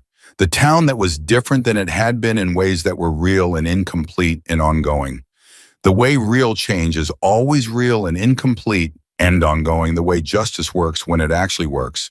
Not as a single moment, but as a direction, a slow turning toward something better that requires everyone who can reach to reach, and everyone who can hold to hold, and everyone who can say, I couldn't not to say it, and walk forward. On a Monday morning in early March, Emily Parker walked through the door of Bridge House on Miller Valley Road for the first time in her official capacity. Donna Ferretti met her at the entrance, small, warm, practical, with the particular energy of someone who has been doing essential work for a long time and has made peace with the fact that essential work is always unfinished. Ready? Donna said. I'm going to say yes, Emily said. Donna smiled. That's the right answer. Inside the building was ordinary functional furniture, a common room, a kitchen that smelled like coffee, and someone's attempt at baking a bulletin board full of information and resources, and a few photographs of people who'd come through and gone on. The people currently in residence were mostly her age or younger, mostly moving through the disorienting experience of being in a system and then not being in a system and trying to figure out what came next. Some of them had been there for days, some for months. They wore the particular look she recognized not on the surface of their faces but underneath, in the way they held their bodies of people who have learned to take up as little space as possible and are slowly, carefully, not entirely trustingly being told that more space is available. She recognized them because she had been them. She sat in the common room that first morning and talked to a girl named Priya who was 17 and had been in 4 foster homes and spoke with the careful precision of someone who has learned to give exactly as much information as is required and no more because information has always been a vulnerability. Emily listened. She did not perform understanding. She did not apply the language of the resources list. She just listened and asked one question at a time and let the space be as large as it needed to be. At some point, Priya said, How long were you on the street? 14 months, Emily said. Priya looked at her. And you're okay now? Emily thought about what okay meant. She thought about the cracked rib, the photograph in the backpack, the trial 8 months out, the university application that might or might not succeed the mother she hadn't found yet, the floor that she was learning to believe might hold, even though she couldn't always feel it. I'm working on it, she said. Every day I'm working on it. Does it get better? Yes, Emily said. Not as comfort, not as performance, as a fact she had evidence for. It gets better, not all at once, not without cost. But yes, it gets better. Priya looked at her for a long moment with the specific assessment of someone who has been lied to enough to have calibrated the difference, who can hear the frequency of a true thing versus a performed one. Then she nodded small and looked at her hands. That nod was the thing Emily carried home that evening. Not the trial, not the investigation, not the national story that had finally stopped updating daily and settled into the slow burn of ongoing legal process. Not the 500 riders or the camera or the courtroom. That nod, the small assent of a frightened 17-year-old who decided provisionally, carefully, not yet fully but enough to believe that a true thing was true. Iron Jack called at 7 p.m. First day, he said. How was it? Good, she said. And then because she was learning to be more precise and less automatic about the word actually good, not fine good, real good. Yeah. There's a girl named Priya, she said. She asked me if it gets better. What did you tell her? The truth. Emily stood at her window. The mountain going dark, the light that lasted longer now that February was becoming March, the extra minutes at the end of the day that accumulate until one morning you notice the dark has moved back and the world has more room in it. I told her yes. She meant it. She had proof of it standing there in a room above a garage with a mountain in the window, in a photograph in her backpack, in a cracked rib, in its final weeks of healing, in a trial pending, in a future she was building day by careful day out of the material of everything that had tried to unmake her. She had been invisible. She had been seen. She had stepped toward a thing in the dark because she couldn't not, and the world had imperfectly, loudly, slowly, incompletely decided not to look away. That was real. That was the ground under everything. And Emily Parker, who had counted her money and her days and her resources for 14 months and survived by making herself small enough to fit in the cracks of a world that had forgotten her, was done being small. She was 19 years old and she was just beginning, and she was never going to stand alone again.